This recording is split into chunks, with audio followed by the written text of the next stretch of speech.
Next item of business is a debate on motion number 4791 in the name of Nicola Sturgeon on the Freedom of Information Amendment Scotland Bill. I would invite members who wish to speak in this debate to press the request to speak buttons now. And when the Deputy First Minister is ready, I would call on her, Nicola Sturgeon, to speak to and move the motion. Sturgeon, 13 minutes, please. Thank you very much, Presiding Officer, and I'm pleased to open this debate on the general principles of the Freedom of Information Amendment Scotland Bill.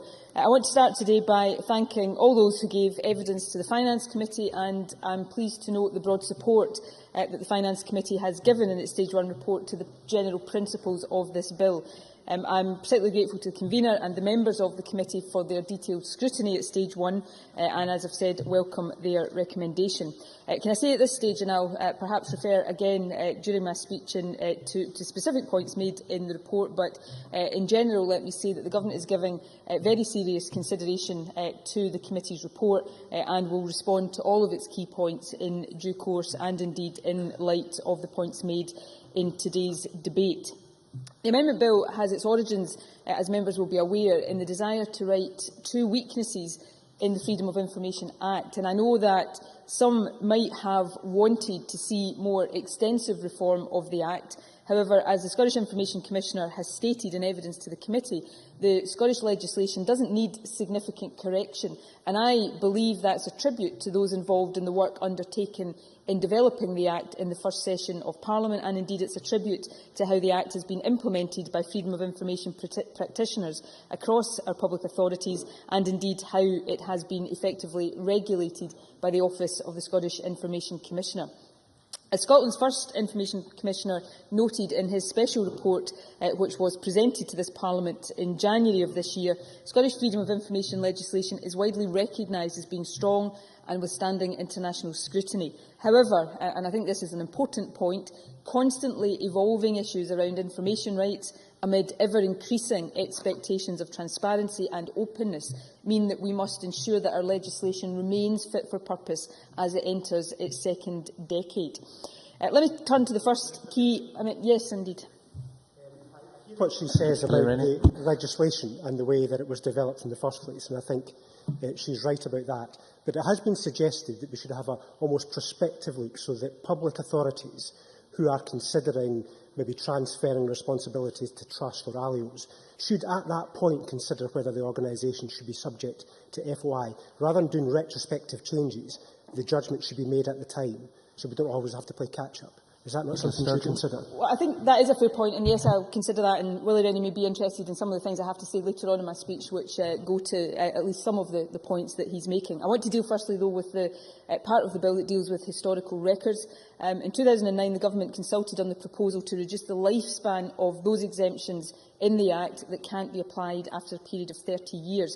Consultation showed broad support for the principle of earlier release of information, I'm sure something that all members would support, but concerns were raised about a blanket reduction for all of the relevant exemptions, particularly those that relate to issues of confidentiality. Exemptions are there for a purpose, to ensure reasonable and proportionate protection for certain types of information, and the Government recognises that in certain cases there might be specific concerns for certain public authorities about reducing the lifespan of a particular exemption, but it's not currently possible to vary the lifespan of individual exemptions. So the bill proposes to introduce that flexibility so that wherever possible lifespans can be reduced while retaining the protection afforded by longer time periods where that's still necessary or appropriate. In the event of Parliament granting this revised power, it's the Government's intention to consult on an order reducing the lifespan of most of the 30-year exemptions at the earliest opportunity, and I can reaffirm that that order will be fully retrospective. I'm conscious of concerns about the potential for complexity in introducing additional lifespans, as well as concern about the impact on resources. Further stakeholder engagement will allow for these concerns to be further explored, but I do believe that the goal of getting more of the public's information into the public domain earlier is of overriding importance. Once revised lifespans are introduced, it will then be a matter for individual public authorities to decide whether to proactively release historical information or to reactively apply them in responding to a relevant request. In terms of Scottish Government policy, while this is not yet a matter of law, I think it is important to reflect on the fact that back in 2009, the Government took the proactive decision to routinely open Scottish Government files at 15 years rather than the traditional 30 years, and that's put an additional 12,000 files into the public domain years earlier than was originally intended. And in doing so, that has ensured that Scotland remains way ahead of the rest of the UK. The decision to take this step, very forward-looking step, was taken by Bruce Crawford, who rightly observed at the time that we're moving from a period of need to know to a period of right to know. And the information released years ahead of its original opening date has revealed details about some key moments in recent Scottish history. Our knowledge and understanding of events like the introduction of the poll tax, the Piper Alpha disaster, the closure of Ravenscraig have all been enhanced by that policy of early release. And I look forward to files from 1997 becoming available soon, as this, of course, was the year that heralded the start of the process that led to the establishment of this Parliament.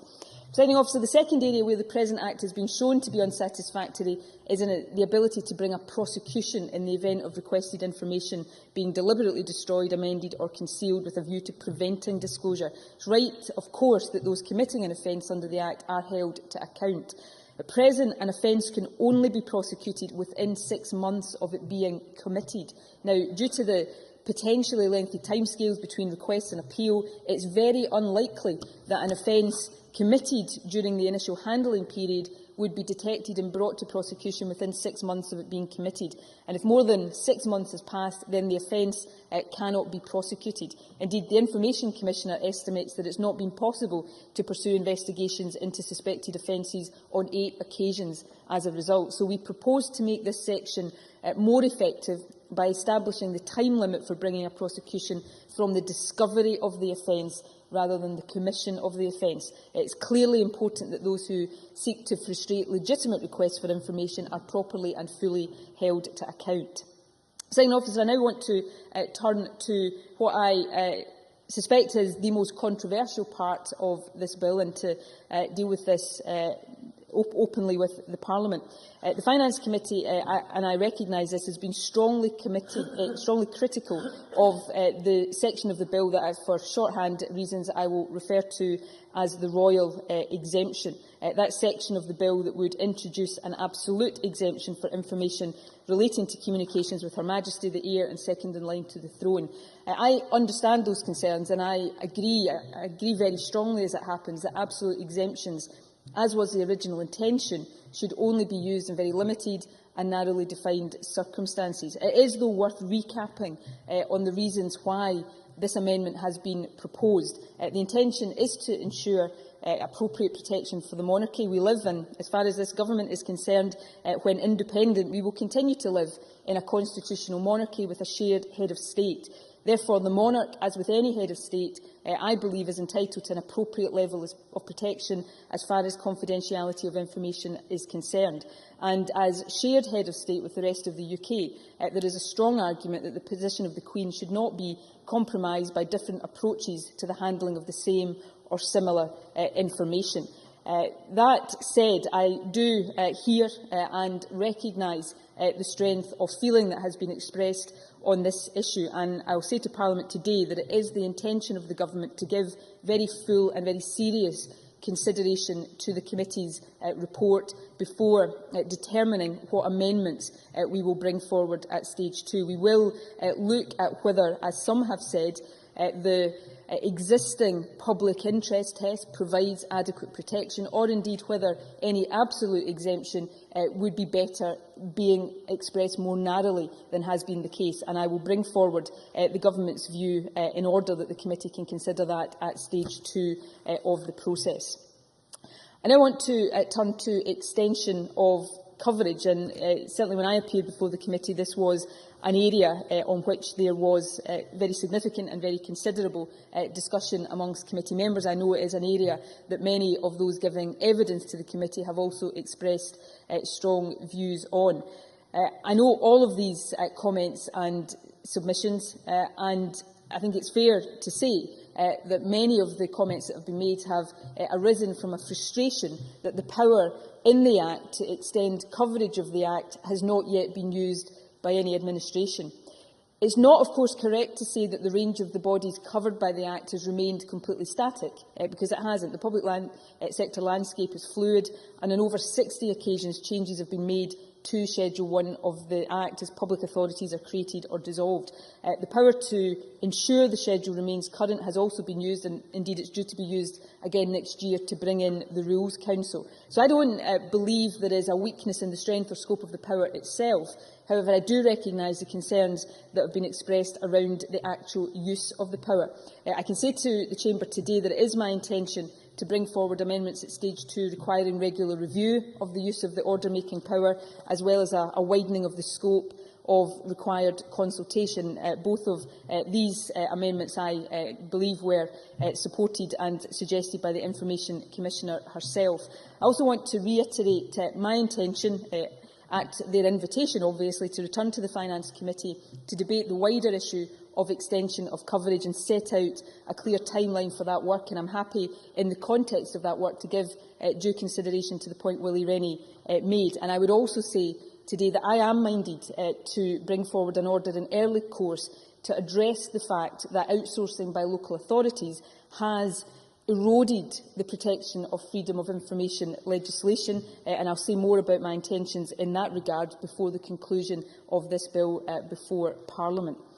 I want to say, though, and this is a point I made at the committee, and it's a point I believe very strongly, important though freedom of information legislation is, I think it's also important that we remember that it's not the only legislative route available to accessing information.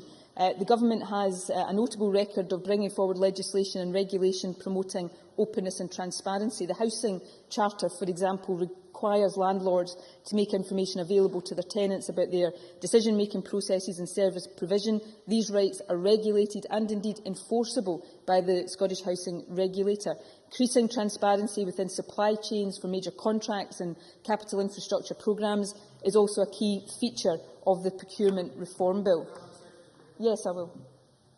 Michael McMahon. I don't think anyone would dispute the Cabinet Secretary's argument in relation to this, but does she not accept that only those who are actively engaged in housing associations and the technicalities of that would understand the process by which information could be drawn down via that route, and therefore would it not be better, given the greater understanding of FOI, that the powers be passed to that?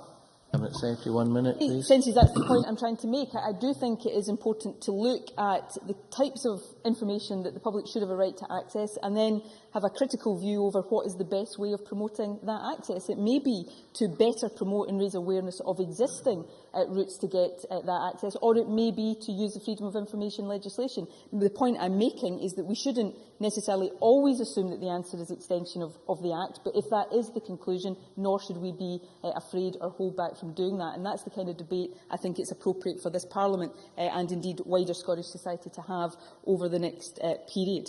I was going on to refer to duties imposed on public bodies by the Public Service Reform Act and our plans to introduce new record management duties next year under the Public Records Act. I believe transparency is not an optional add-on, but an integral part of policy making, and certainly as Minister responsible for this area of policy, I'm committed to ensuring that we, not just through freedom of information, but generally through our policy-making processes, look at how we promote and increase transparency.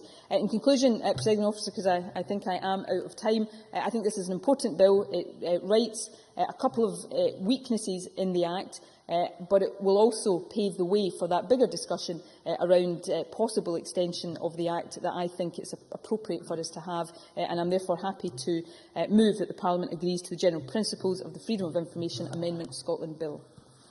Many, many thanks.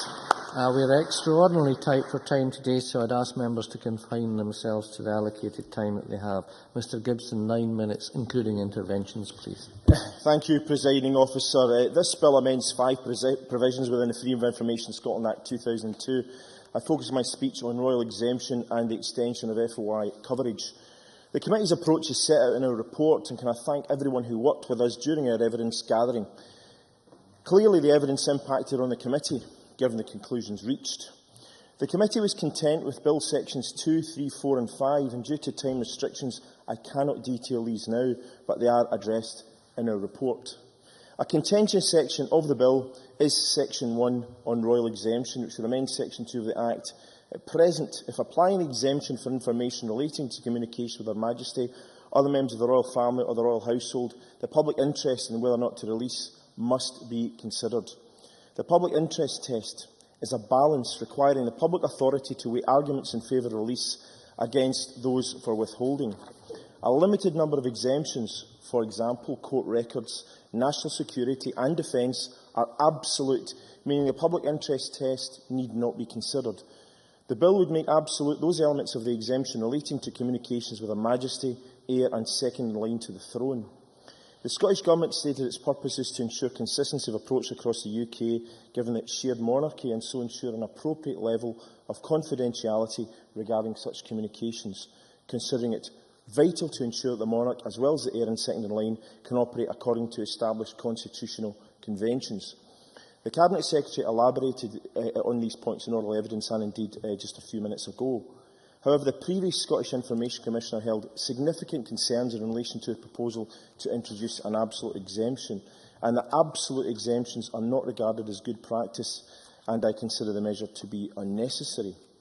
The reservations of the current SIC remain.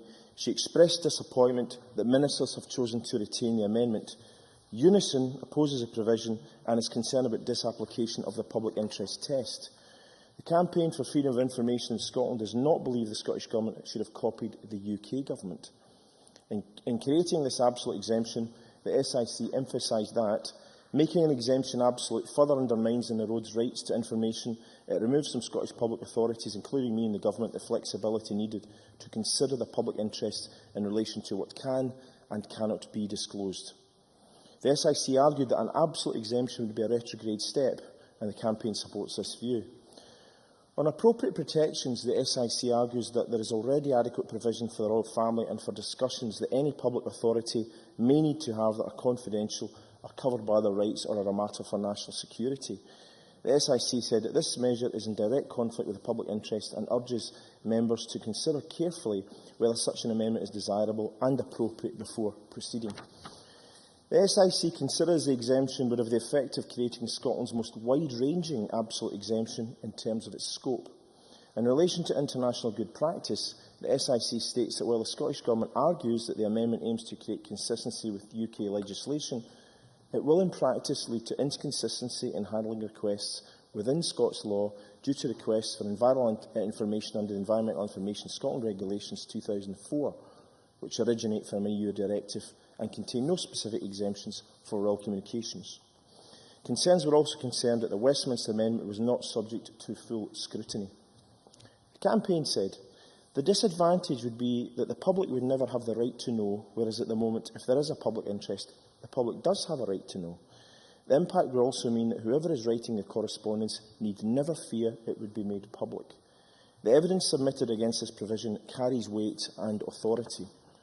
The Cabinet Secretary said she would listen very carefully to the evidence given to the committee and, depending on its report, consider whether amendments may be appropriate at stage 2. However, the committee does seek removal of the royal exemption from the bill, and I'm pleased that this matter will be given further consideration by the Cabinet Secretary.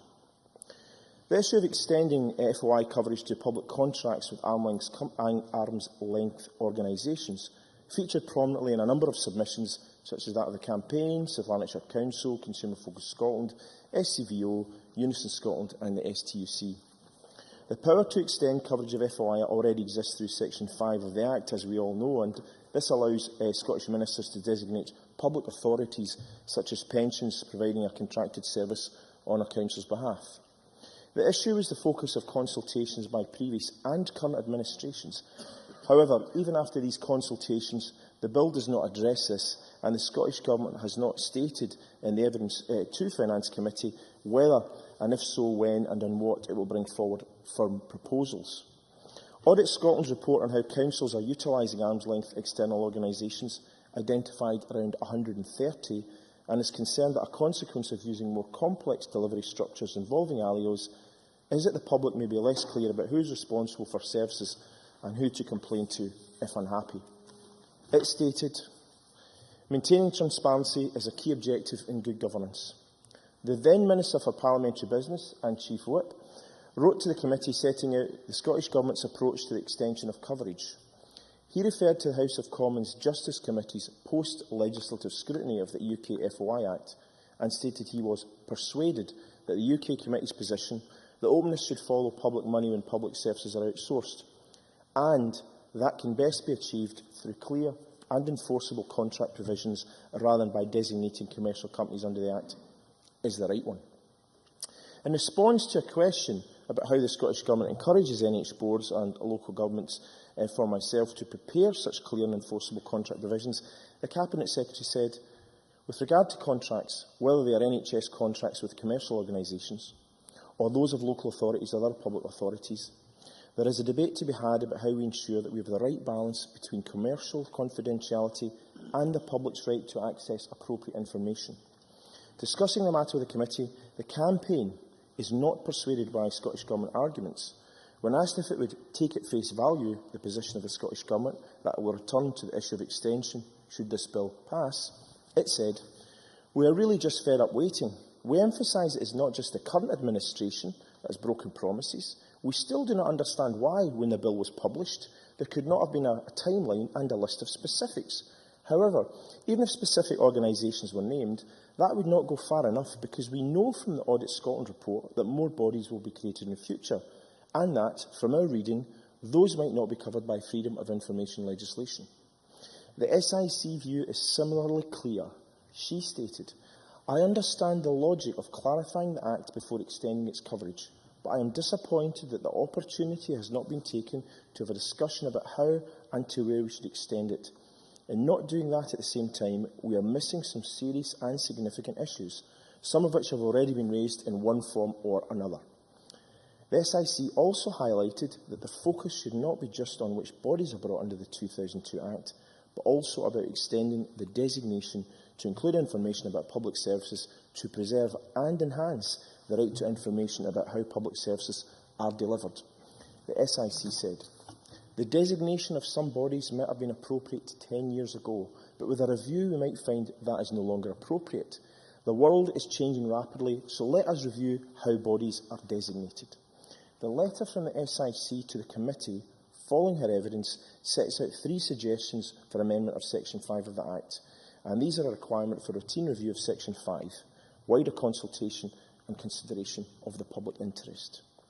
The committee's conclusion on this issue invites the Cabinet Secretary to detail what action the Scottish Government is going to take, including the possibility of Stage 2 amendments. And I'm pleased the Cabinet Secretary today has made it clear she will indeed look again at this entire matter at Stage 2. Presiding Officer, clearly the Royal Exemption provision and extension of coverage issues form the bulk of our Stage 1 scrutiny, given the evidence presented to us. These go to the heart of the principles of an open freedom of information regime. The committee assessed and reflected the evidence carefully, and I look forward to hearing the views of other members today. The Finance Committee recommends that the general principles of the bill be agreed to today. Thank you very much. I now call on Paul Martin. Up to 9 minutes, please, Mr Martin. Thank you, Presiding Officer. And can I, firstly, on behalf of the Scottish Labour Party, commend the committee for their robust and constructive approach to the interrogation of the Freedom of Information Amendment Scotland Bill. I think they've raised a number of very important points which I'd like to touch on later in my contribution. Presiding Officer, it should be recognised the history of the FY legislation and the significant step forward in making the business of government and the public agencies connected to government more accountable. And I think it's also important for me as a representative of the Scottish Labour Party to recognise that it was the Labour-led coalition in the Scottish Parliament and the Labour government in Westminster who brought forward this legislation in the first place. The bill before us today, though, should have been an opportunity for us to reflect on how effective the FOI legislation has been and to consider what could be done to ensure that it's made more accountable, more transparent and again more open, and an opportunity for the public to feel confident that their requests for information are being dealt with within the legal framework that was set out within the 2002 Act. However, Presiding Officer, I think it has to be said that on reflection, this legislation is a feeble attempt by the government to make it look like they're doing something. I believe, and we believe, that it lacks ambition, and we in these benches share the disappointment expressed by a number of those who have contributed either through the written evidence or appearing before the Finance Committee. The committee have invited the Cabinet Secretary to remove the section that allows royal exemption for correspondence between members of the royal family. The Scottish Labour Party agrees with the committee on this. The Cabinet Secretary argues for parity across the United Kingdom. I'll give way to Bruce Crawford. Bruce Crawford. Perhaps rightly, Paul Martin gives some credit to former Labour administrations for bringing forward FOI legislation. I wonder, therefore, will he give some credit to the Labour government when in the 25th of February 2010 they brought forward an order giving absolute exemption to Her Majesty? Paul Martin.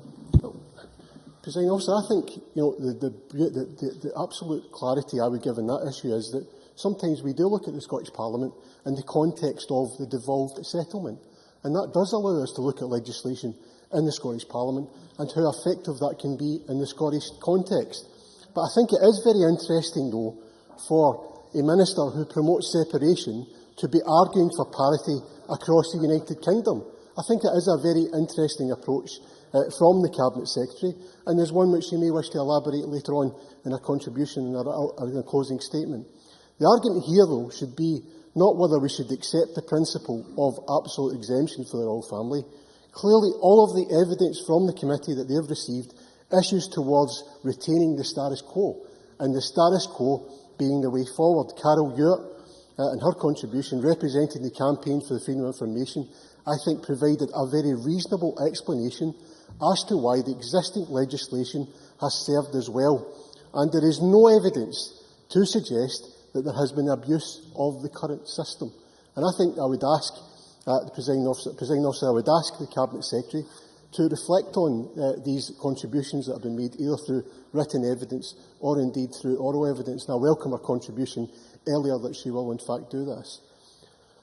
A number of those who have responded to the consultation exercise in the bill have raised their concerns about what is not included in the bill. And particular concerns were raised in connection with arm's-length organisations and in particular housing associations. Can I reflect on my own experience with housing associations as a local constituency MSP? In general terms, I have found community-based housing associations to be more than willing to provide information to members of the public. And in fact, in my experience, they have been well managed by the local management committees who ensure that their transparency and openness is brought forward.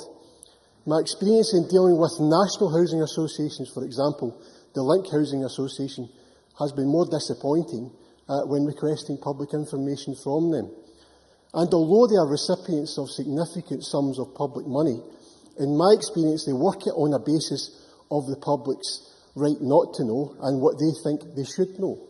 Presiding Officer, the FOI Act provides a legal framework for members of the public, including MSPs, to the right for them to know what to expect from public organisations when they submit a request. And again, in my local experience as a local MSP, in dealing with the Link Housing Group, it has been very clear that the absence of any legislative framework meant that they were in control of how and when information was released to me as a local MSP. Now, there are opportunities for organisations to consider how they can proactively provide information, for example, on the web, thus resulting in the position where the public are in a position to access information rather than have to request the information in the first place. However, there is an issue and a challenge that we would recognise, and that is the issue of resources, in particular for smaller housing organisations. I am convinced that that is not a similar case for larger housing organisations, but maybe an issue for much smaller organisations. And we would have to ensure that research is carried out to ensure that they are not adversely affected. Presiding Officer, I note that the Information Commissioner suggests that the Government could legislate for a routine review, and I welcome comments from the Minister in that respect. And the Information Commissioner has advocated that there could be a regular review of those bodies who could be included within the realms of the FOI Act, an approach that we would say should be considered further by the Cabinet Secretary, and I welcome that. I'll give way to the Cabinet Secretary. Nicola Sturgeon. I simply rise to remind Paul Martin of what I said in my opening speech, where I was going to bring forward an amendment around regular review at stage 2. Paul Martin. And, President Officer, can I say once again, I welcome this approach, and I look forward to an amendment from the Cabinet Secretary in that respect, and an amendment that we will have the opportunity at stage 2 to interrogate and to ensure that it will be effective when it's enacted, and I do welcome that constructive approach. In summing up, President Officer, can I say once again that it is disappointing the issue of openness and providing accessible information has been given so little priority by the Government. We should agree that this Parliament would only be credible, and our democracy would be credible, if we ensure that the relevant information that's required to be provided to us is provided on a right-to-know basis, and not on the side of a secretive government that drip-feeds information for media management purposes. That very clearly is unacceptable and should not be accepted.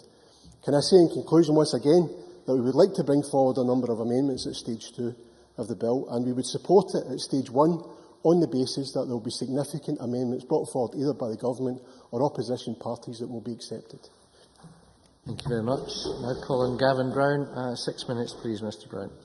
Thank you, Deputy Presiding Officer. I'll also begin by thanking the clerks of the Finance Committee, everybody who gave evidence verbally and those who submitted written responses to the committee. This is a largely short and uncontentious bill in the main, where I think the Cabinet Secretary is right to say that there isn't need for significant surgery to our freedom of information legislation. The two areas of contention have been well touched upon, I think, by every speaker so far. One of them is something that is contained within the bill, and one of them is something that is not contained within the bill, but that some people believe ought to be in there. The bill as a whole, of course, I think follows one of the Scottish Government's 6 FOI principles, namely that they ought to adjust the regime where it is necessary and sensible to do so. And on the strength of what we have seen and heard thus far, we will certainly be supporting the general principles of the bill at decision time today. The area of which I think caused the most debate within the committee was Section 1 of the bill, as the convener rightly touched upon, and one which is dubbed by all as the royal exemption. And I find myself in a rather strange position here today, Deputy Presiding Officer. I find myself agreeing with the UK Labour Party on the point, disagreeing with the Scottish Labour Party on the point, agreeing with the Scottish Government on the point, disagreeing with everybody else on the committee on the point, disagreeing with our Liberal brothers and sisters, I think, on the point. We'll wait to hear what Willie Rennie has to say, but from what I've heard him say before, I think probably disagreeing with him on the point too. I have to say that there were, in terms of the evidence, the written evidence given to the committee, there were mixed views on Section 1, the royal exemption. On a quick tot of the submissions we got, 12 had no view at all, 11 supported the inclusion of Section 1, and 14 were against the inclusion of Section 1. So I think it would be fair to say there's a mixed view as opposed to it was all one-sided and it was significantly in favour of one side of the argument. I have to say I was persuaded by some of the points brought forward by the Scottish Government and the Bill team in evidence to the committee. Andrew Gunn stated on the 5th of September, he talked about a consistency of approach to information relating to communications with Her Majesty, given the commonality of the monarch as a shared head of state. Zoe Mockery from the Scottish Government on the same day, I think that it is a reasonable amendment, and our intention is to ensure a consistent approach across the UK with regard to information of similar types. Presiding Officer, the monarch, of course, has a duty and right to counsel, warn and advise her ministers, and the royal exemption applies in Wales, Northern Ireland and England as well. And one of the... Sure. John Mason. I thank the member for giving way, but while accepting that his point that there would be consistency across the UK, would he also accept there would be inconsistency with environmental regulations, which are quite different? Mason is correct to point that out, and it was, of course, a point that came up in evidence to the committee. And so I was left then with a decision to make. Do I prefer a small inconsistency with one environmental regulation, or do I prefer a larger inconsistency with the UK as a whole on the issue of the royal exemption? And I certainly come down in favour of having the royal exemption, and that is certainly a decision that the Scottish Conservatives will take in relation to the bill. I think it's worth pointing out, though, and I think it was the Deputy First Minister who said this in evidence, it would be unusual to have a position where correspondence from the monarch to the Prime Minister is treated differently to correspondence from the monarch to the First Minister, and on that basis we accept Amendment 1, or Section 1, I should say. The other sections are probably less contentious. The refusal notice in relation to Section 2. Accessible information in Section 3. Section 3, where information is reasonably obtainable when publicly available, need not be provided in response to a request. That might just cut down in a very small way on duplication and perhaps cost in a modest way. Section 4 is in relation to historical periods, and while there is a degree of contention over that, whether a flexible approach is better or just a rigid, consistent approach, I think I do favour the arguments put forward by the Scottish Government at this stage. While there is a downside, there's a degree of inconsistency and perhaps an increase in complexity. I do think that there are different types of information, and I think the Scottish Government is right, I have to say in this case, to apply slightly different timelines to different types of information, but with the overriding proviso that if it can be released earlier, it should be, and that was the assurance given to us today. I note in relation to the time limit for proceedings, the idea of it being 6 months is clearly something that just hasn't worked in practice. When you have 20 working days to respond to a request, 40 working days for an applicant to ask for a review if they're dissatisfied, 20 working days to issue a review response, it's fairly clear that 6 months simply hasn't been long enough, and that was one of the few things, I think, that was gotten wrong in the initial piece of legislation. So I'm very pleased to see that in Section 5. Deputy Presiding Officer, my time is running out at this stage, but I'll repeat again that we'll be supporting the bill at Stage 1 come 5 o'clock today. Thank you. Many thanks. We now move to open debate. We have John Mason to be followed by Michael McMahon, and again remind members that are extremely tight for time. Up to 6 minutes, please. Thank you, Presiding Officer. And I think the starting point really today that we're hearing from across the Chamber is that FOI legislation is a good thing. On the whole, openness is good, secrecy is bad. Obviously, there can be exceptions, but our starting point should be presuming that information should be in the public domain rather than presuming it should not be. In that regard, I believe there's a lot of good things happening. Information is released in the vast majority of cases, and I think over 70% of decisions of the Scottish Information Commissioner have been in the Government's favour. And I do therefore find it slightly disappointing that Paul Martin's tone talks about suggesting the Government is not open, whereas I think the real debate today is that organisations covered by FOI are generally open, whereas it's the organisations not covered by FOI which are not. The bill seeks to strengthen FOI in a number of instances, including strengthening deterrent against deliberate destruction of information and reducing the lifespans of exemptions, and I think most of us welcome these. However, there have been areas which have been disappointing, I think, to the Finance Committee, to civic society and to the public at large. We've already heard something of the exemptions for the royal family, and I certainly endorse the recommendations at paragraph 34, and it's good that the Cabinet Secretary has said that in paragraph 23 and also today that she is giving full and serious consideration to that. I have to say personally I don't get too excited about the royal family. However, I wanted to concentrate more on the other organisations, which is covered in the report in paragraphs 57 to 78. I think, in my view, we have two main types of organisation which might be considered for inclusion under FOI. Those which, in a sense, were part of FOI previously because they were part of an organisation like a council which was under FOI.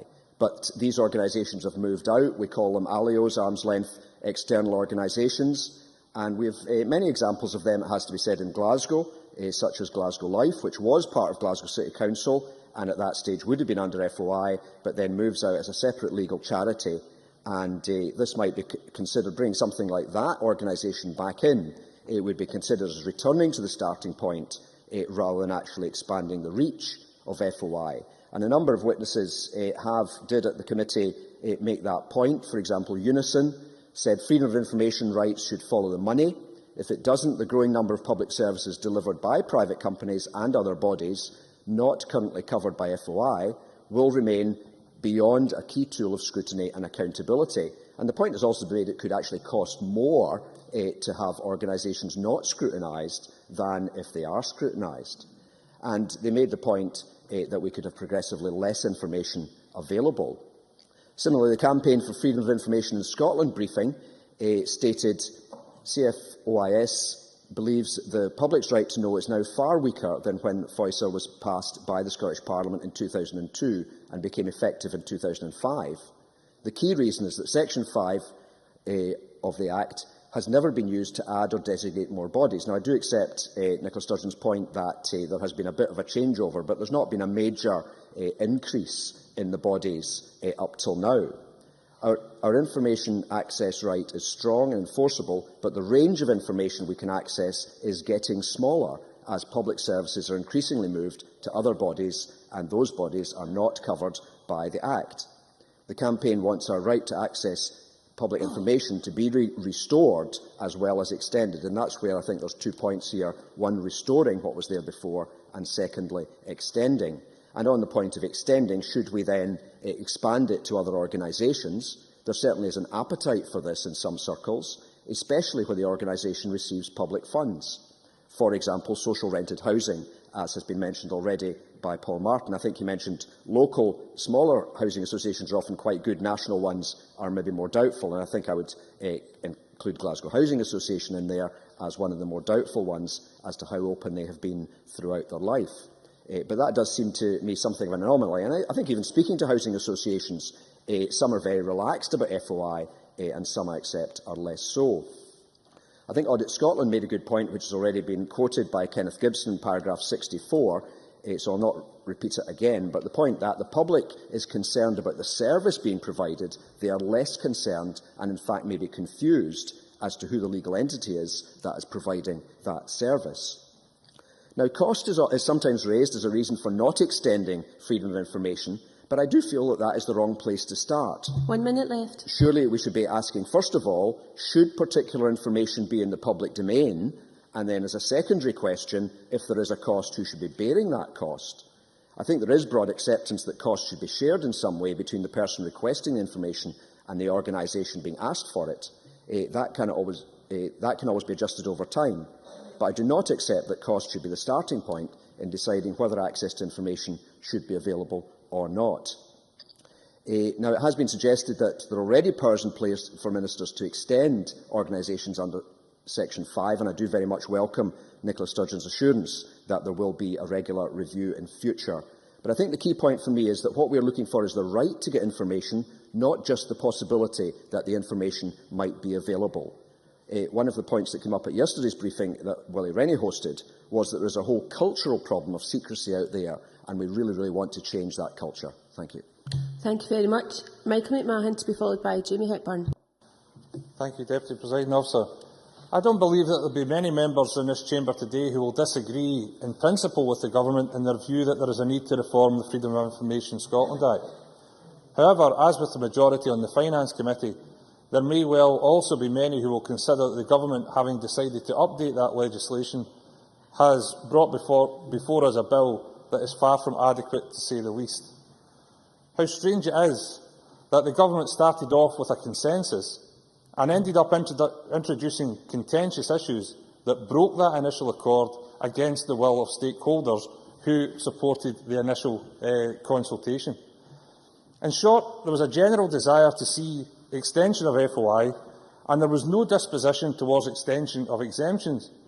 Yet what we've had put before us is the reverse of these two positions. Conversely, the Government seeks no extension of FOI to cover arm's-length organisations, housing associations and a whole range of other public bodies that provide public services. And it's left us all bewildered as why they want to extend exemption from FOI to the royal family. In recent weeks, we've seen a health board's arm's-length organisation, Salus, sign up a contract with Atos, who have emerged recently for a great deal of criticism. Why would the Scottish Government not want to bring Salus into the remit or ambit of FOI and allow us access to information which might be useful as we take forward issues in relation to the Welfare Reform Act? That just baffles me, and it baffles a lot of other people. But the Scottish Government has effectively disregarded the views of stakeholders, and regrettably that is a trend that's becoming an all too familiar habit. For example, in response to the question, did you take part in the Scottish Government's consultation on the bill, and how have your views been reflected? The Campaign for Freedom of Information in Scotland responded bluntly, yes, but our views have been mainly ignored. But that can't be a good situation for us to have in front of us when we're considering this bill. They advocate the view that private and voluntary organisations that receive funding from the public purse should be subject to the scrutiny of freedom of information. And surely they should be subject to the eye of scrutiny of the public that they serve. I agree with that principle, but it seems that the Government has taken a different view. Where once they advanced the concept of the arc of prosperity, they now exhibit a predisposition towards the arc of secrecy, which extends from Victoria Quay to the High Court and will continue to encompass far too many publicly funded bodies. For example, the housing associations that many have mentioned benefit from very high levels of funding from the Scottish Government, or at least they used to. So if a local authority that builds council housing is subject to freedom of information laws, then surely housing associations which also build socially rented housing with public money must be brought under the same scrutiny as a local authority.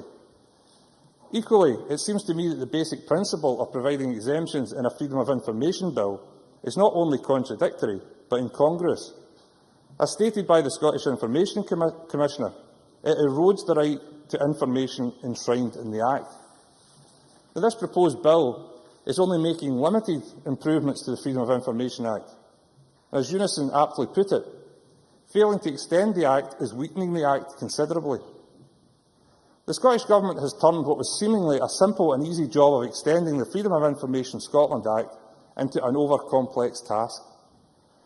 Their consultation on independence stated, we shouldn't have a constitution which constrains us, but one which frees us to build a better society.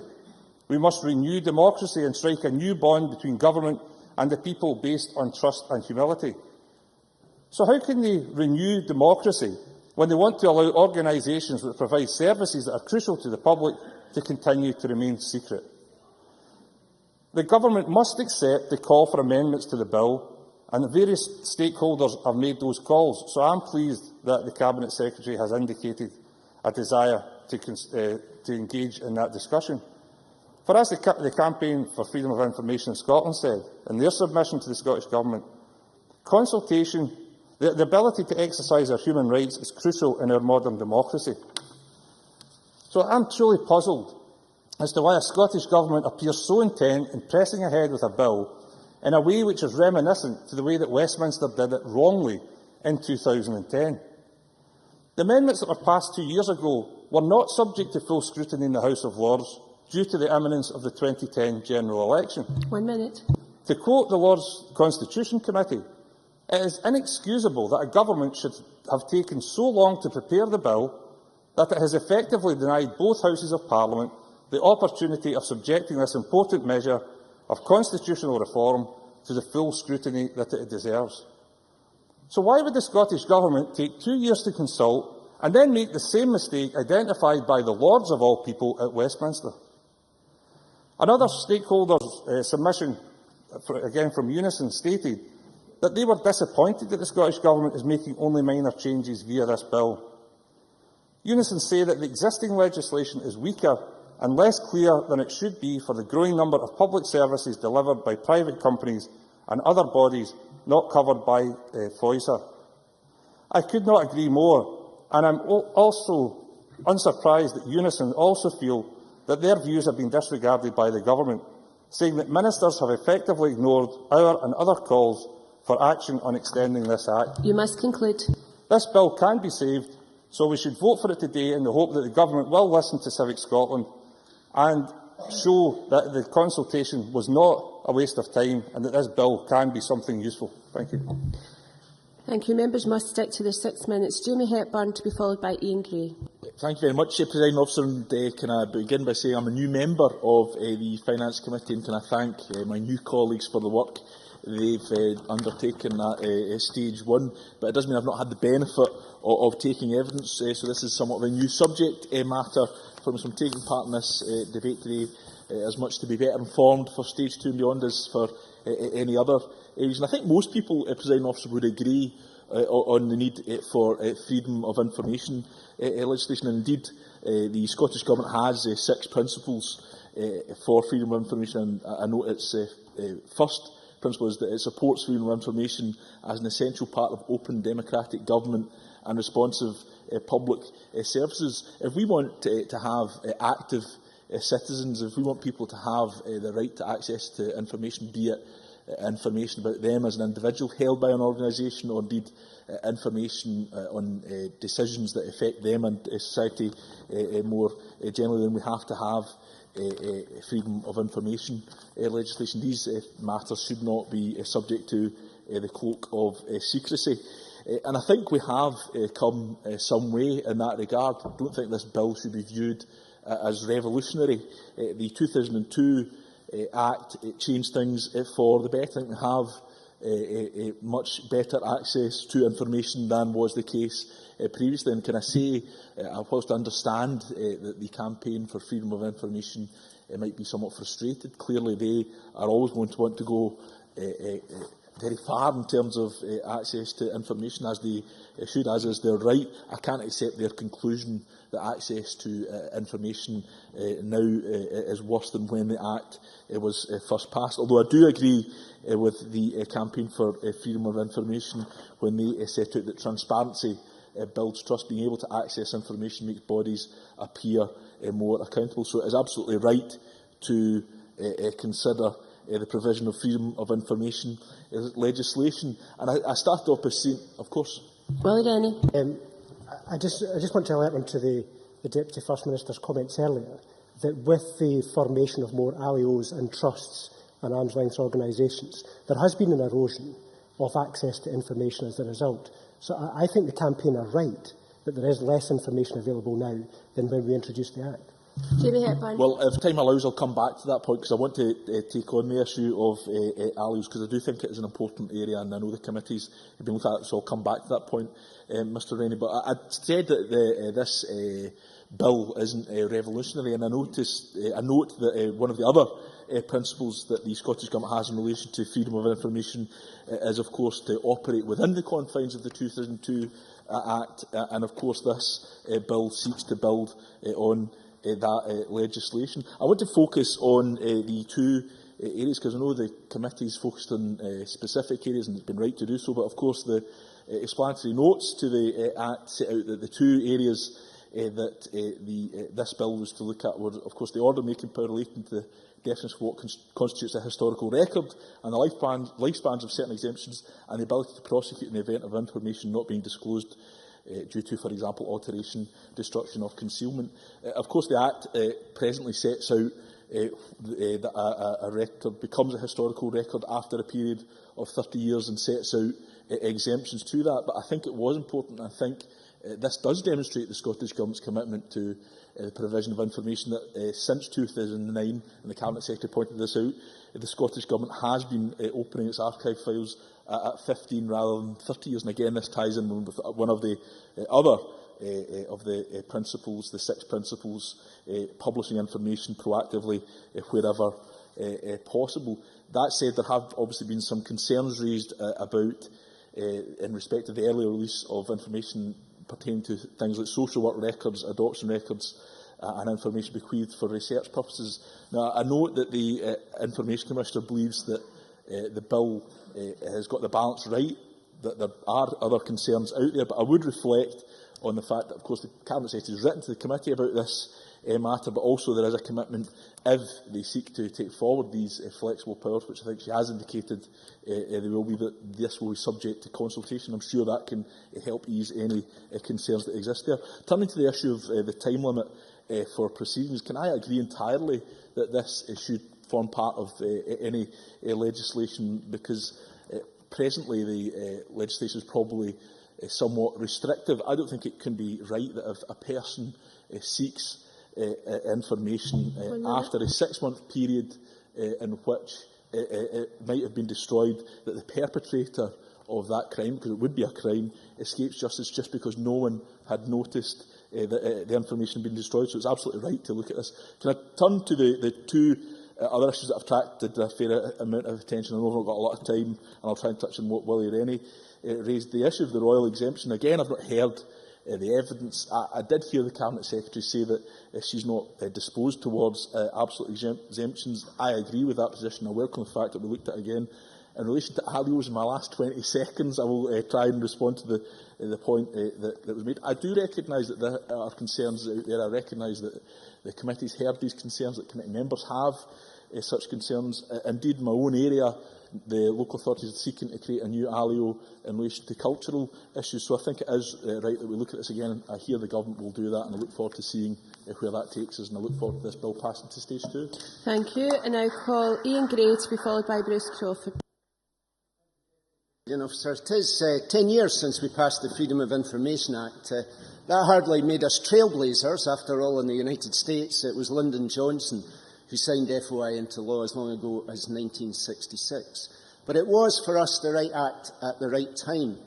10 years on, as many have said, expectations have grown, the public service landscape has changed, and it is right to review the legislation and to strengthen it. And this was always a work in progress. Indeed, in 2002, Michael Matheson quoted the Canadian Information Commissioner saying that in Canada it took 10 to 15 years to break down the culture of secrecy.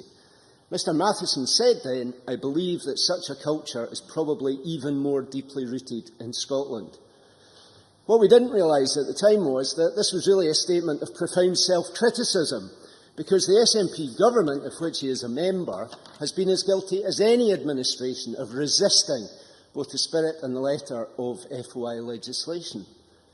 Sometimes they've done so spectacularly in court, most recently over legal advice on EU membership, most gratuitously in the middle of an election campaign over local income tax.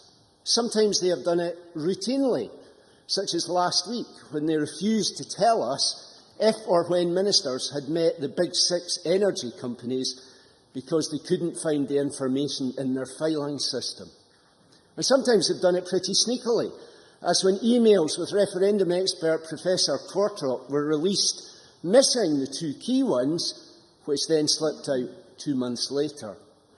But I say to John Mason, the Scottish Government has really done this pretty systematically, which is why the Information Commissioner reported that only 50% of requests to Scottish Government received a full response.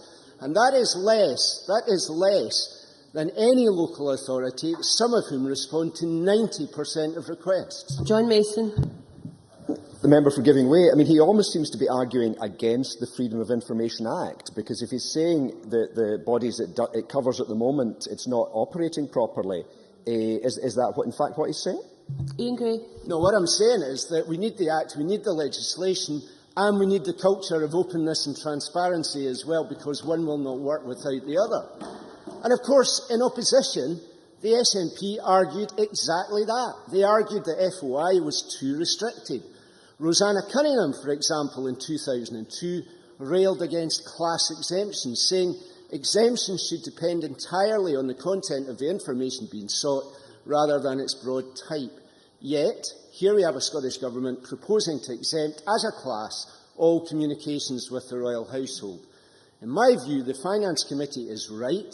This weakens the legislation, and it should be dropped. And I say to Bruce Crawford that when we brought the Act in 2002, we said it was stronger than Labour's Act in Westminster, and we were proud of that. And we should still be proud of it being stronger than the UK legislation. And I'm glad Mr Crawford has returned, because I want to agree with him too now, because he said in 2002 that he was very concerned about PFI contracts. He said, I quote, "We cannot see the names of bidders, the full tender documents or the outline business case in which alternatives were discussed. That is not good enough. Now, one of my constituents recently asked under FOI for an outline business case for the Sick Kids Hospital at Edinburgh, an NDP PFI project. Here it is. And here is the crucial financial information. Page after page of tables completely blacked out. Now, my constituent happens to be an expert in these projects, and he is clear that this is not only less information than used to be available in Scotland, it is less than he can get out of George Osborne's treasury for contracts in England. The balance between transparency and commercial confidentiality that the Deputy First Minister referred to has shifted, but it is shifting in the wrong direction. And this bill is the opportunity to change that, to extend FOI to those who provide public services and public contracts, be they arm's-length bodies, third sector organisations or private companies. Now, last month the First Minister said he would be extremely sympathetic to such extensions once we get the current bill through.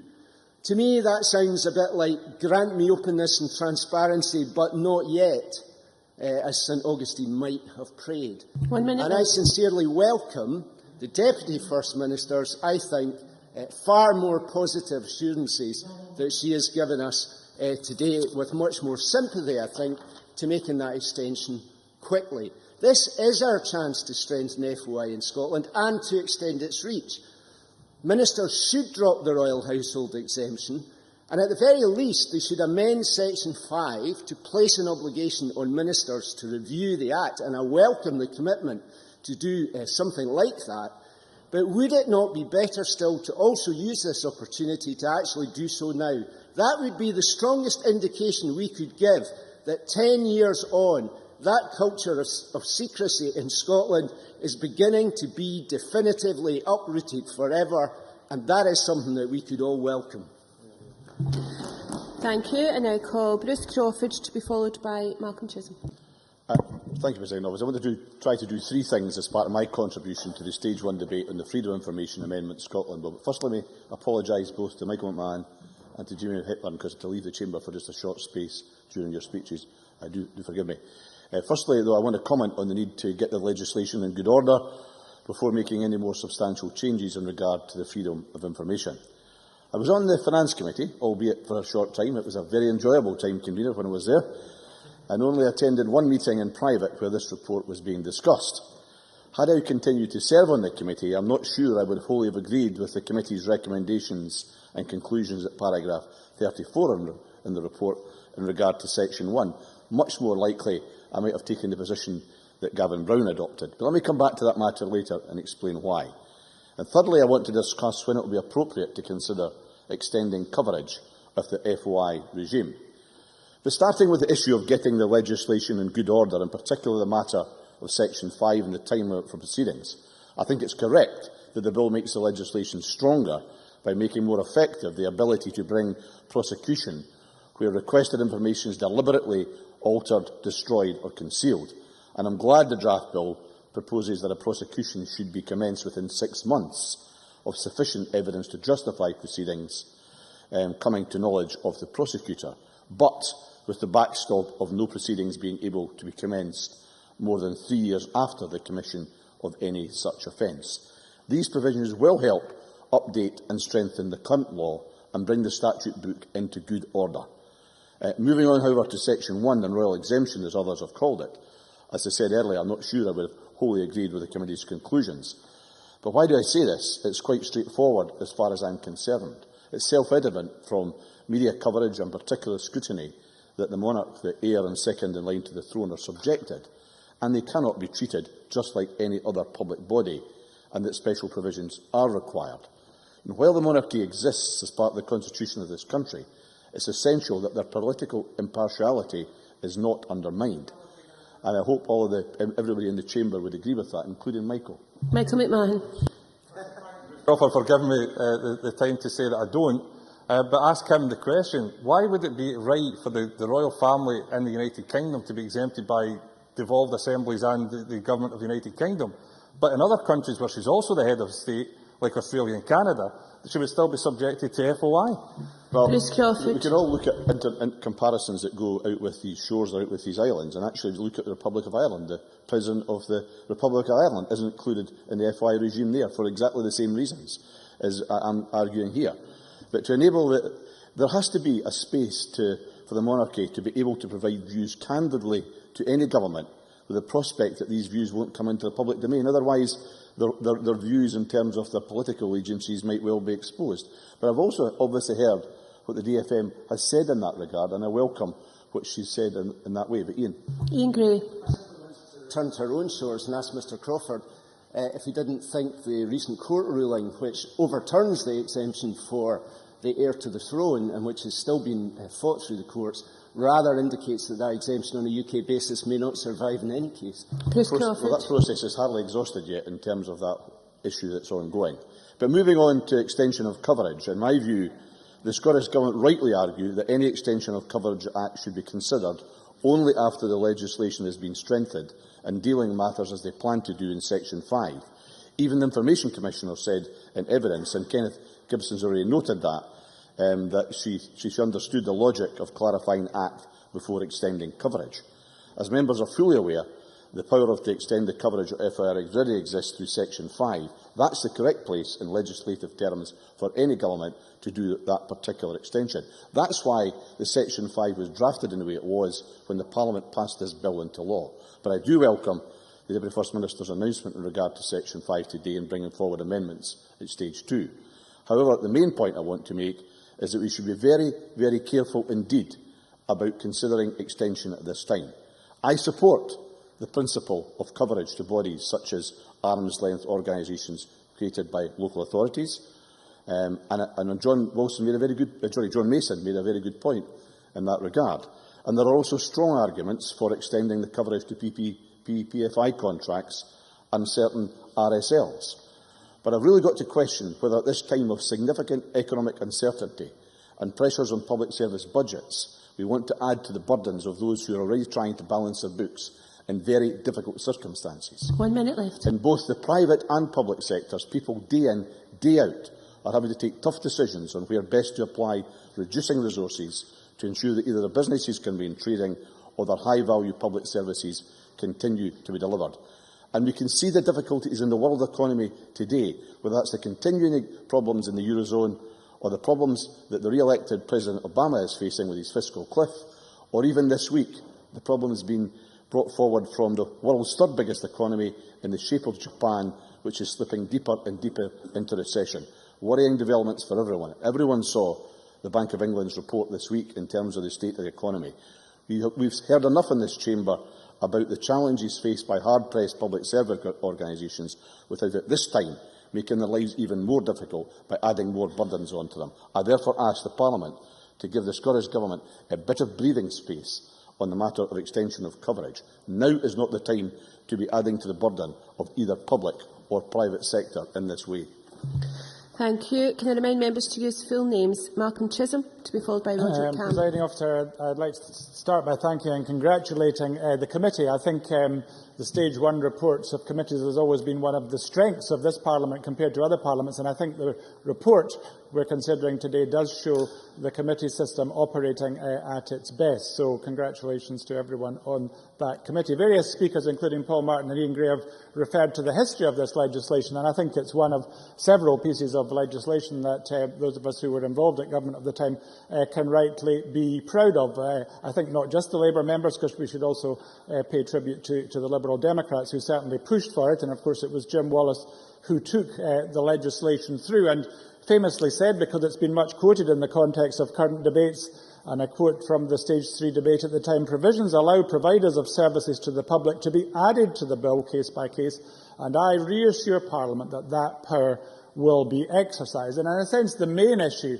before the Parliament today is actually what is not contained in the bill, because, of course, hitherto, the view of the Scottish Government has been that any additions to the bodies covered by freedom of information should be dealt with after the passing of the legislation. And I very much welcome the change of position that the Deputy First Minister announced in her opening speech today. I think we're all aware of what the problem is. Many, many bodies have been created by local authorities in particular over the last few years. For example, Audit Scotland has identified 130 ALIOs, although it's also said that it's not quite sure how many there are overall, and there are quite a lot that it probably doesn't know of, which I think does point to the wisdom of Willie Rennie's suggestion of actually considering, as a new body is created, considering at that point whether it should be covered by freedom of information legislation. So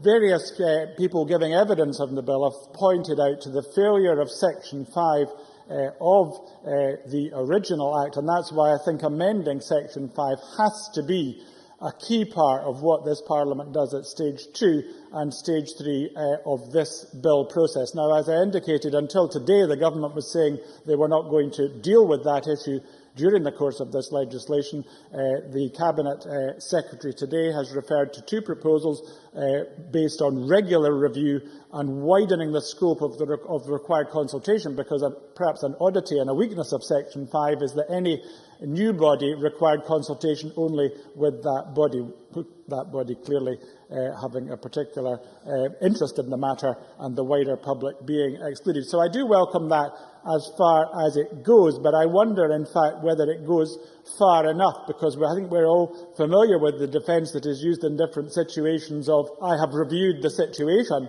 but sometimes the next statement is, and I have decided that I shall make no changes. So I think we do need to go further than just reviewing it, and I would like to see a purpose clause in the legislation, and this is actually a suggestion that's come from the Campaign for Freedom of Information, and they've indicated that there should be a purpose clause to affirm that FOI provisions are intended to apply to all public authorities and all other bodies providing public services and carrying out public functions or functions of a public nature. Well, that wording might have to be looked at, but I think it is important that the principle is enshrined, and here, of course, I am disagreeing with Bruce Crawford, because I think it is urgent to get many of these bodies that are not covered as quickly as possible. It seems to me the simple principle is that if you take taxpayers' money, you ought to follow freedom of information rules. Now, I think that, as I say, is the most important issue before us.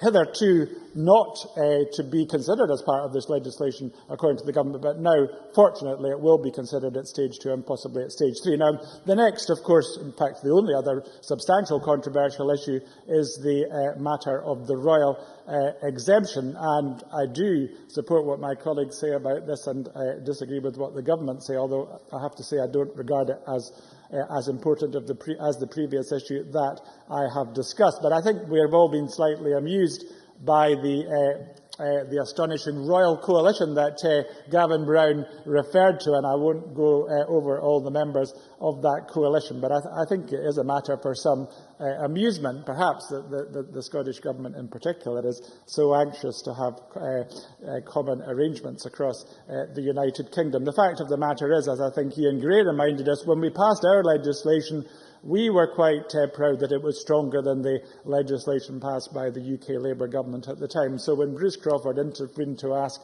about February 2010 and the action of the UK Labour government, then I would have replied if he'd asked me, so what? Because clearly, as a devolved Parliament, we are not bound by the decisions that our party may make in London. So I believe that there is already adequate protection for the royal family. There is flexibility under the current arrangements to consider the public interest, and I think sticking with that is absolutely no threat to the royal family. In a sense, with only in 30 seconds, I can cover the rest of the bill because it's not controversial. I think the Section 18 amendment on refusal notices and the Section 25 amendment on accessible information, that's obviously sections of the original legislation, are without controversy. I support the Section 59 flexibility around the use of historical information, and I'm pleased the Cabinet Secretary announced that she would consult on that quickly.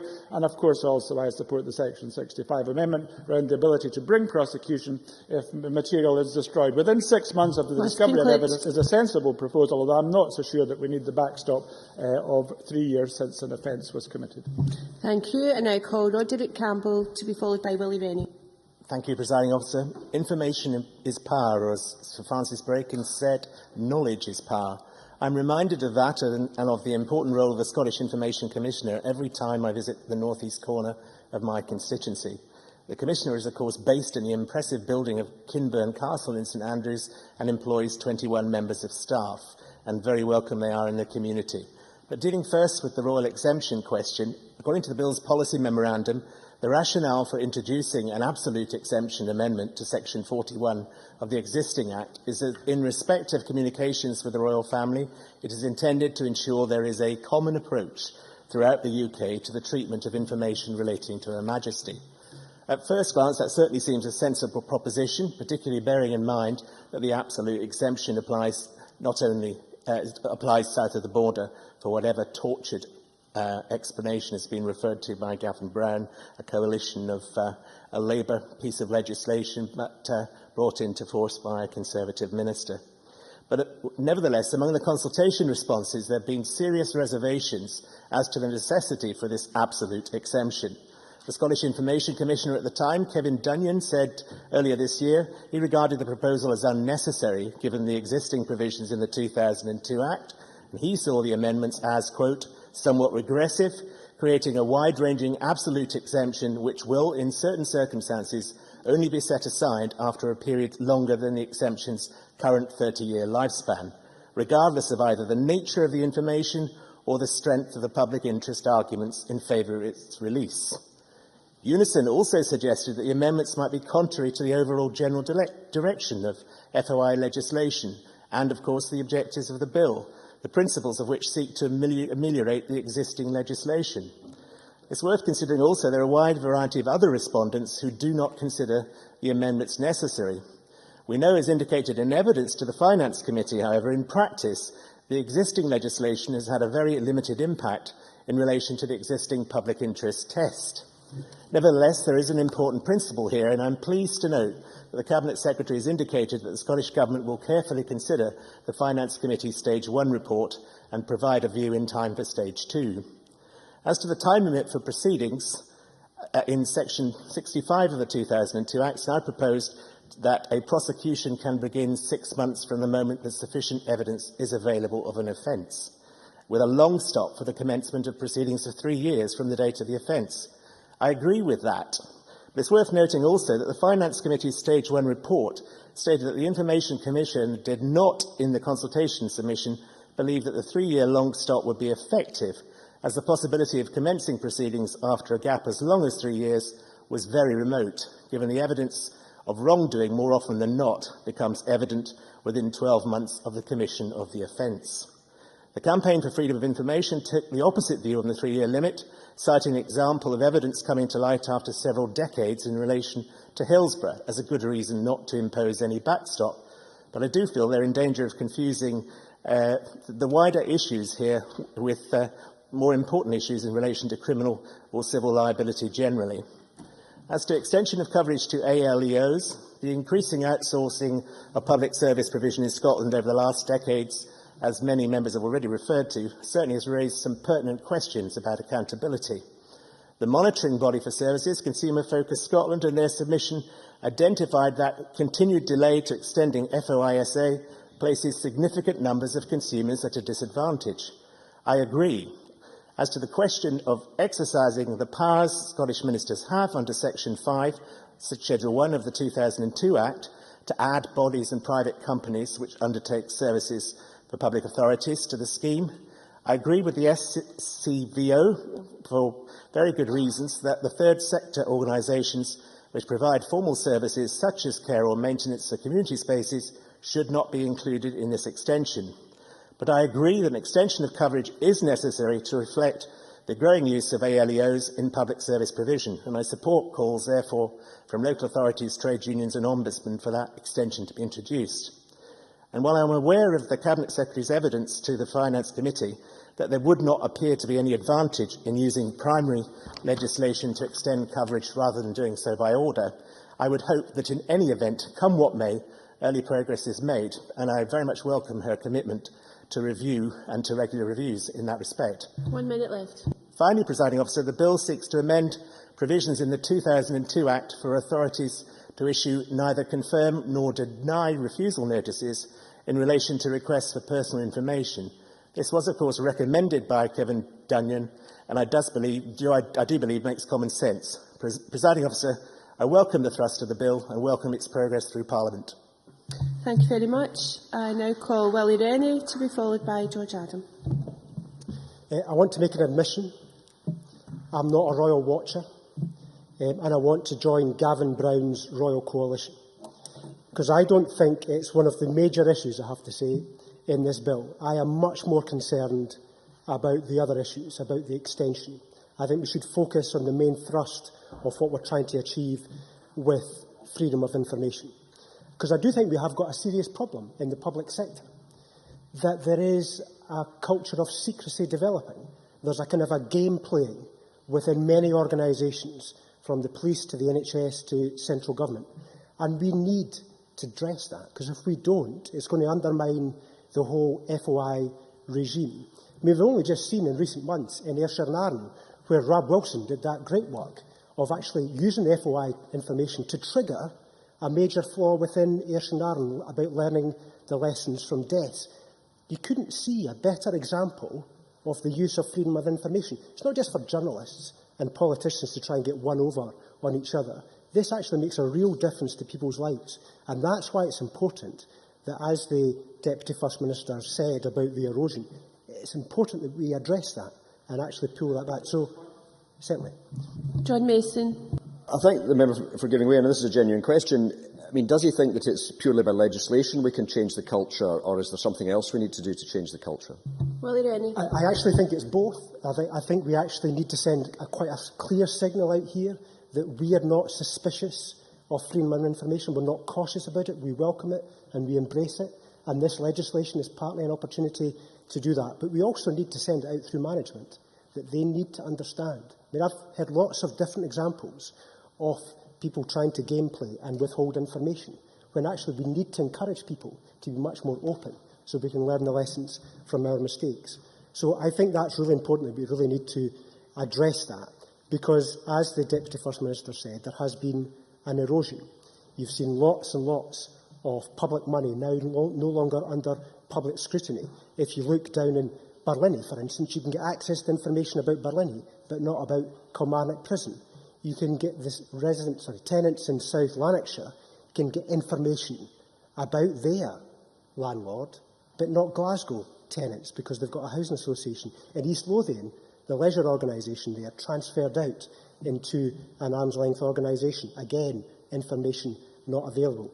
These are examples of the issues that we need to address. But I was pleased with the tone of the Deputy First Minister's comments today. I thought it was very welcome that she was talking about an annual review. I hope she takes that tone through and follows through very quickly to make sure it's a regular review, and it's also we deal with the many organisations that have now fallen out with public scrutiny.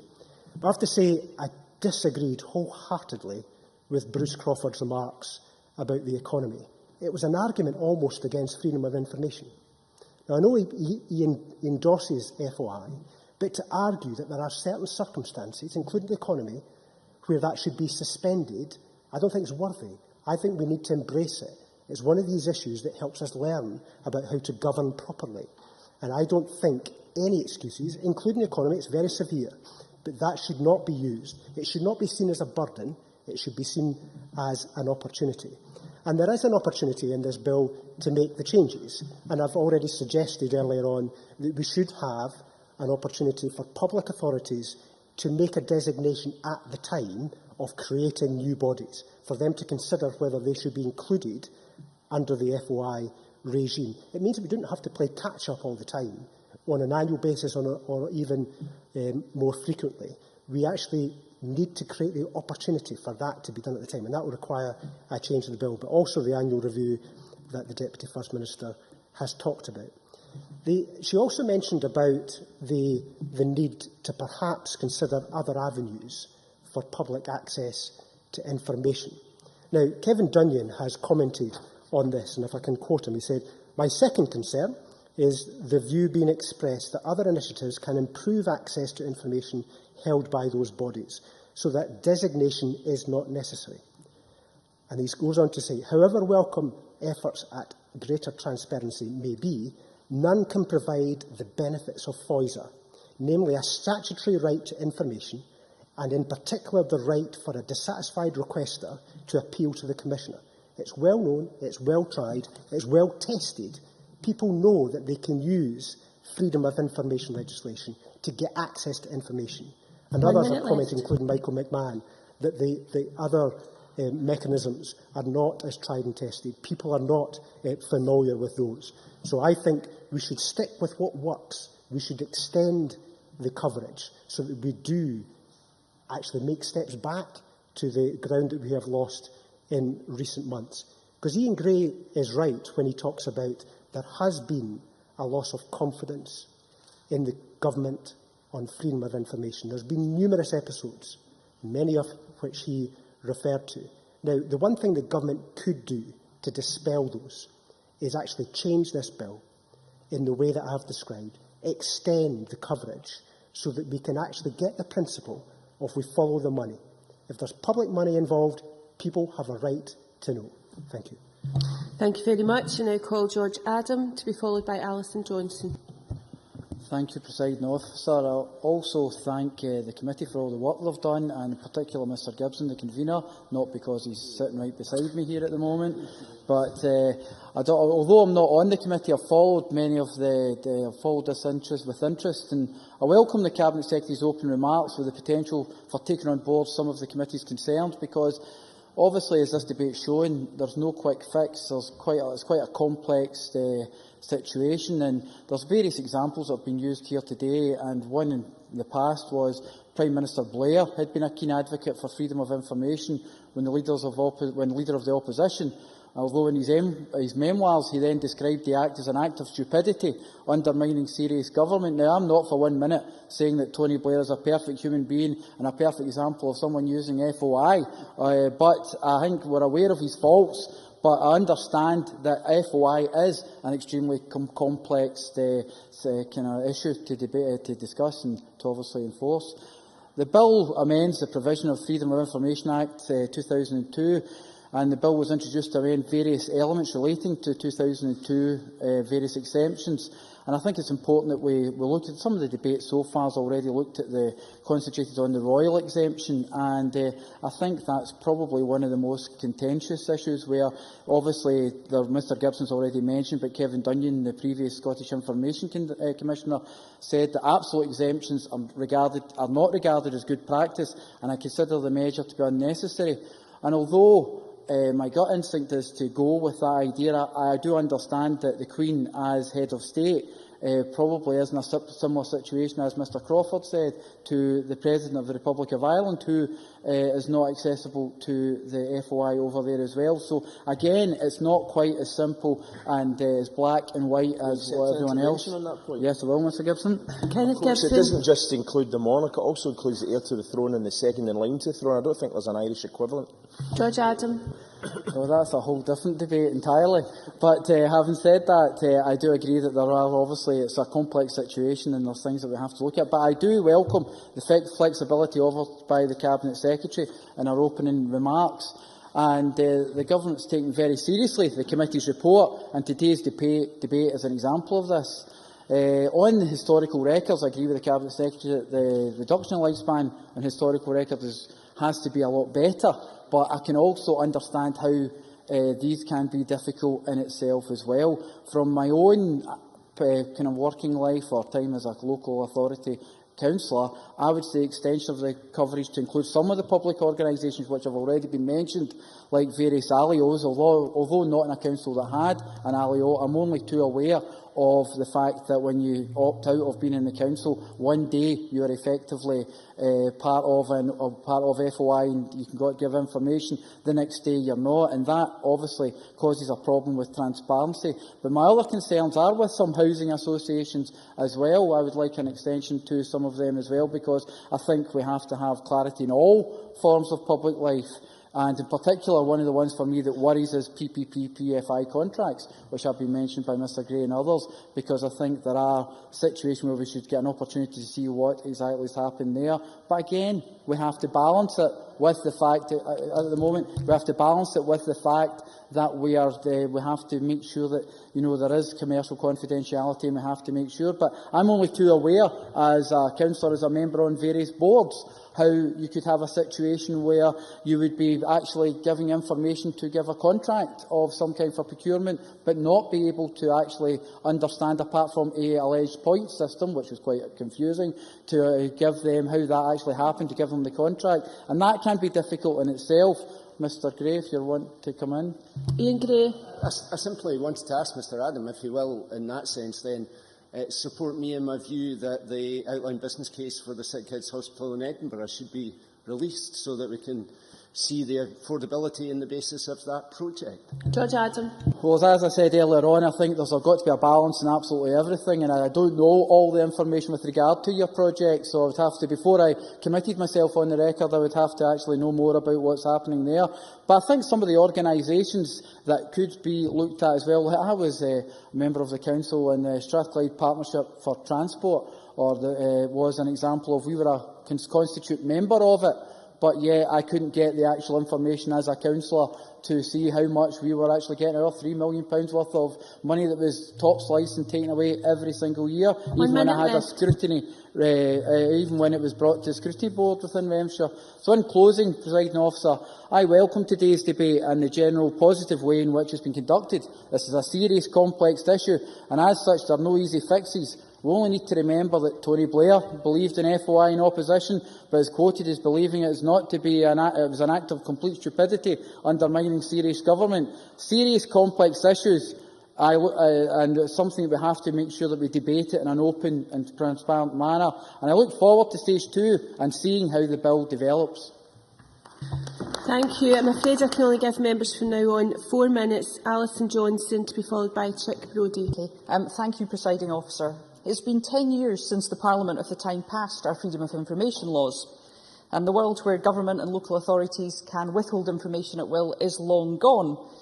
So it is important that we acknowledge our significant progress on openness here.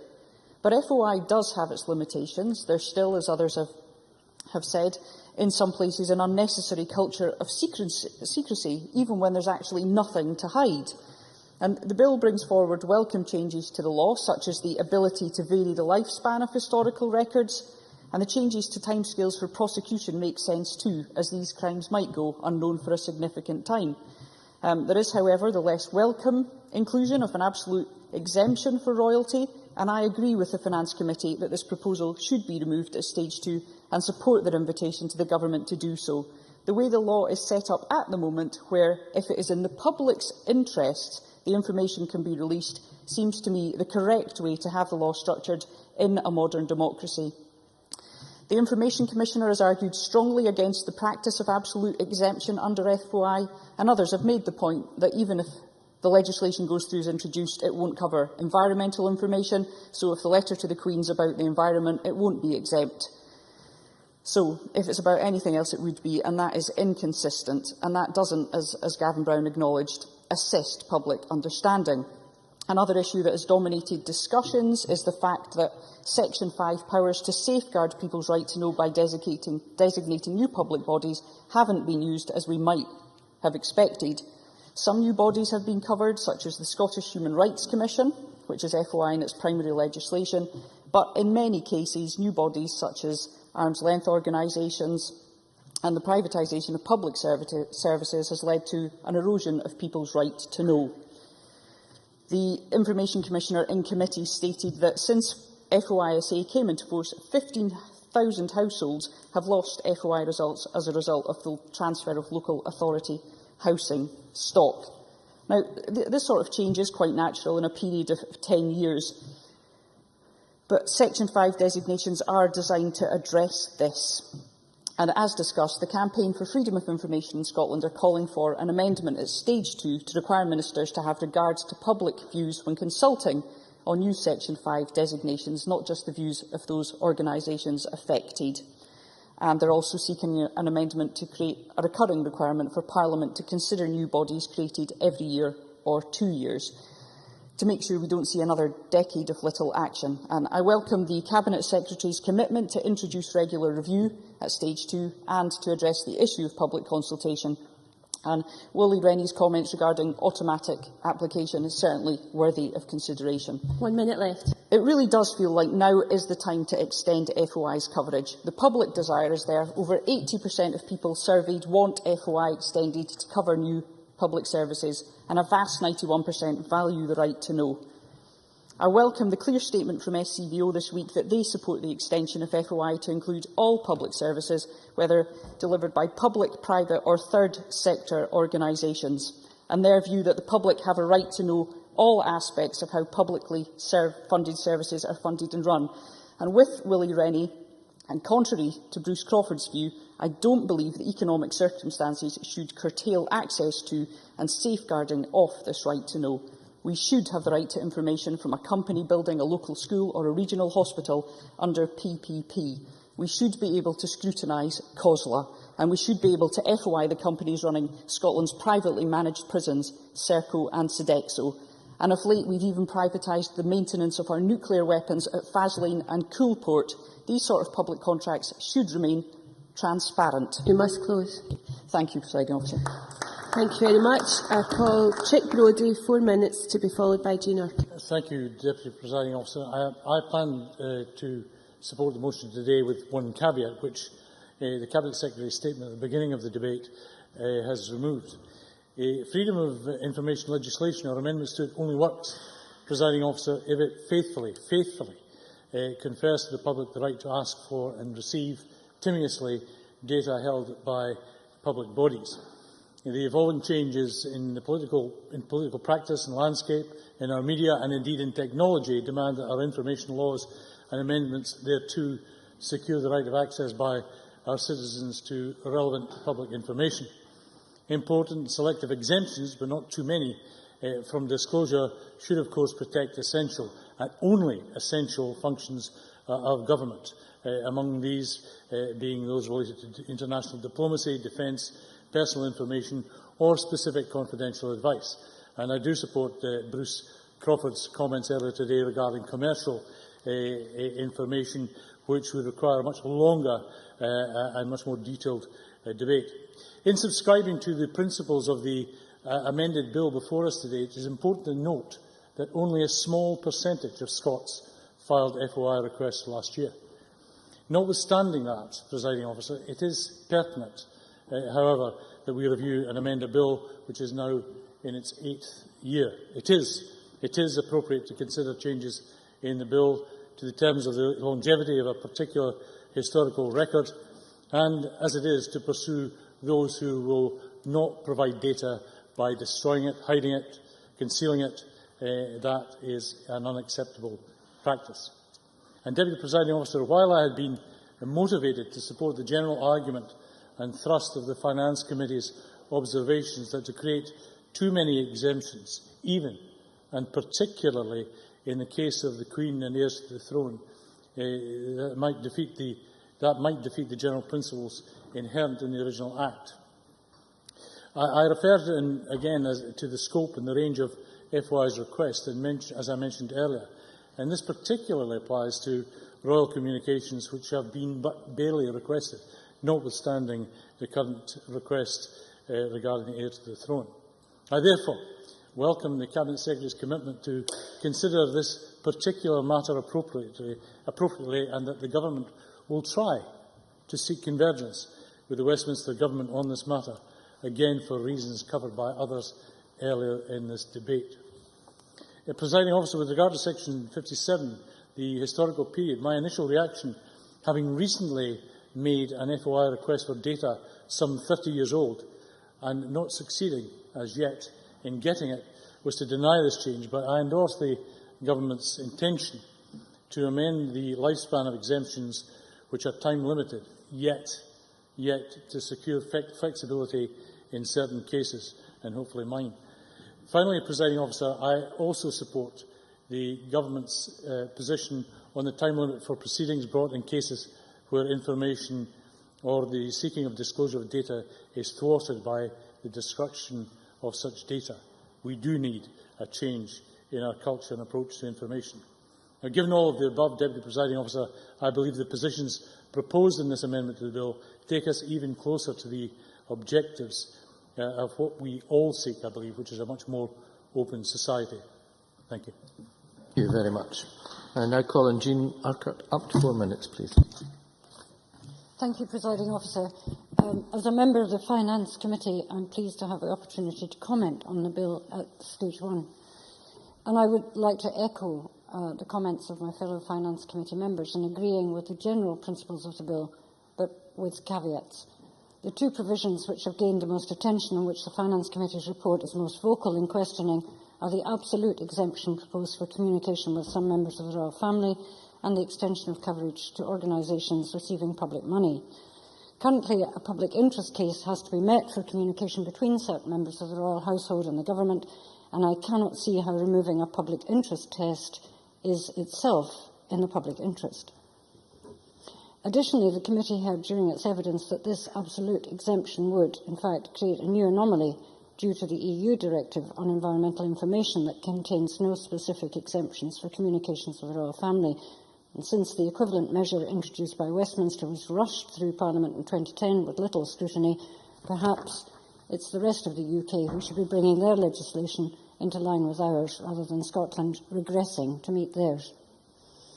An equally pressing concern is over how the public is able to scrutinise private companies that are awarded public contracts, and it's vital that the public is able to find out how and where their money is being spent. Otherwise, we risk FOI avoidance sitting alongside tax avoidance in being legal yet ethically wrong practices. While I acknowledge that the Government has said it intends to examine extending coverage at some point, I would consider it a matter of urgency that these arm's-length external organisations, of which there are roughly 130, are designated under existing FOI legislation. And I agree with Willie Rennie when he suggested that, in fact, we were worse off now than we were 10 years ago as a result of the creation of the ALOs, removing an enormous amount of public expenditure into other organisations who are exempt. I do believe that the public have a right to be able to follow the public pound, but I would suggest that at some point, somewhere, there should be a recommendation that any organisation picking up public money should, at its own hand, offer up the information. Because we have to challenge and go through Freedom of Information Act to get information, there's an assumption that there's something dodgy going on, that the companies have something to hide. Whereas if this kind of information was put on websites or made available to the public more easily, and I would hesitate to say at less cost to everybody concerned, then there would be less need for this Act. In closing, Presiding Officer, I would most like to back the general principles of the bill, but to once again state the preference for changes to be made before the bill returns to this chamber for its second stage. Thank you. Thank you very much. We now move to the closing speeches, and I call on Gavin Brown. Up to 6 minutes, please. Thank you, Deputy Presiding Officer. I think we've had a pretty good debate this afternoon, which is focused mainly on the royal exemption and indeed the extension of coverage, with perhaps a lighter touch examination of sections 2 to 5 of the bill, but I think that was to be expected, and that reflects the report given to the Parliament by the Finance Committee. In relation to the royal exemption, while today is just stage one, and stage one will no doubt pass unanimously or fairly close to unanimously, it would be interesting to know which way a vote on section 1 of the bill would go were it to be placed in front of the chamber today. I've tried to do a quick calculation based on the members here, and I simply don't know which way it would go were it to happen today. I think it's worth reiterating the point, though, that in terms of the written submissions given to the Finance Committee, there were mixed views in relation to Section 1. It wasn't as one-sided as may sometimes appear. While absolute exemptions are not the norm, as the Cabinet Secretary said in her remarks, if they happen, they ought to be limited and narrowly defined. And I think one could argue that Section 1 within the Act, or within the proposed bill, is pretty limited, and it is exceptionally narrowly defined.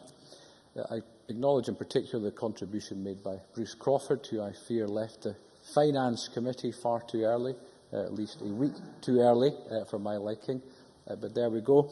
Others have talked about... Sure. I just wondered if you could explain what you mean by that. Gavin Brown. We had cotton replaced by silk, Deputy Presiding Officer. But the other point made, I think, by some in relation to the royal exemption is that it was rushed through in Westminster when it went through in 2010 because of the impending general election. And there's a degree of truth in that in terms of strict timelines. It was faster than one would normally expect. But I think it is worth reflecting on the fact that that bill was taken through Parliament by Jack Straw, and the particular amendments that brought in the royal exemption were lodged specifically by him. Mr Straw, of course, was the very same minister who brought through the original Freedom of Information legislation right at the very beginning, or close to the beginning, of Tony Blair's term of being Prime Minister. And Mr Straw said, when it was discussed in Parliament, there were lacunae.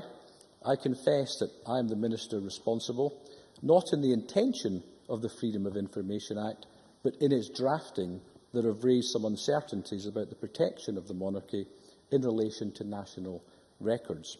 So in terms of the drafting of the original legislation, there were gaps, which I think is probably what has led to some of the court cases that Ian Gray talked about in his contribution. And I think the purpose of this legislation, and indeed the 2010 legislation, was to make sure that there weren't gaps and that the law was absolutely clear. The other big issue, of course, that was discussed, apart from the royal exemption, was the extension of coverage. And it was pointed out, I think quite rightly, that the power to extend coverage already exists. It's something that the previous executive had at its disposal. It's something that the current government has at its disposal in Section 5 of the 2002 Act. The fact that it hasn't been used doesn't mean that it isn't fit for purpose. It doesn't mean that it doesn't exist, as some have argued. It just means it simply hasn't been used since it has been available. But it is there, and I have to say I'd be slightly uncomfortable seeing a list of bodies that ought to be extended in terms of coverage on the face of the Act in front of us. I'm not sure that would be a particularly good way to proceed. It's not something that has happened in terms of freedom of information legislation that I'm aware of in this country or anywhere else.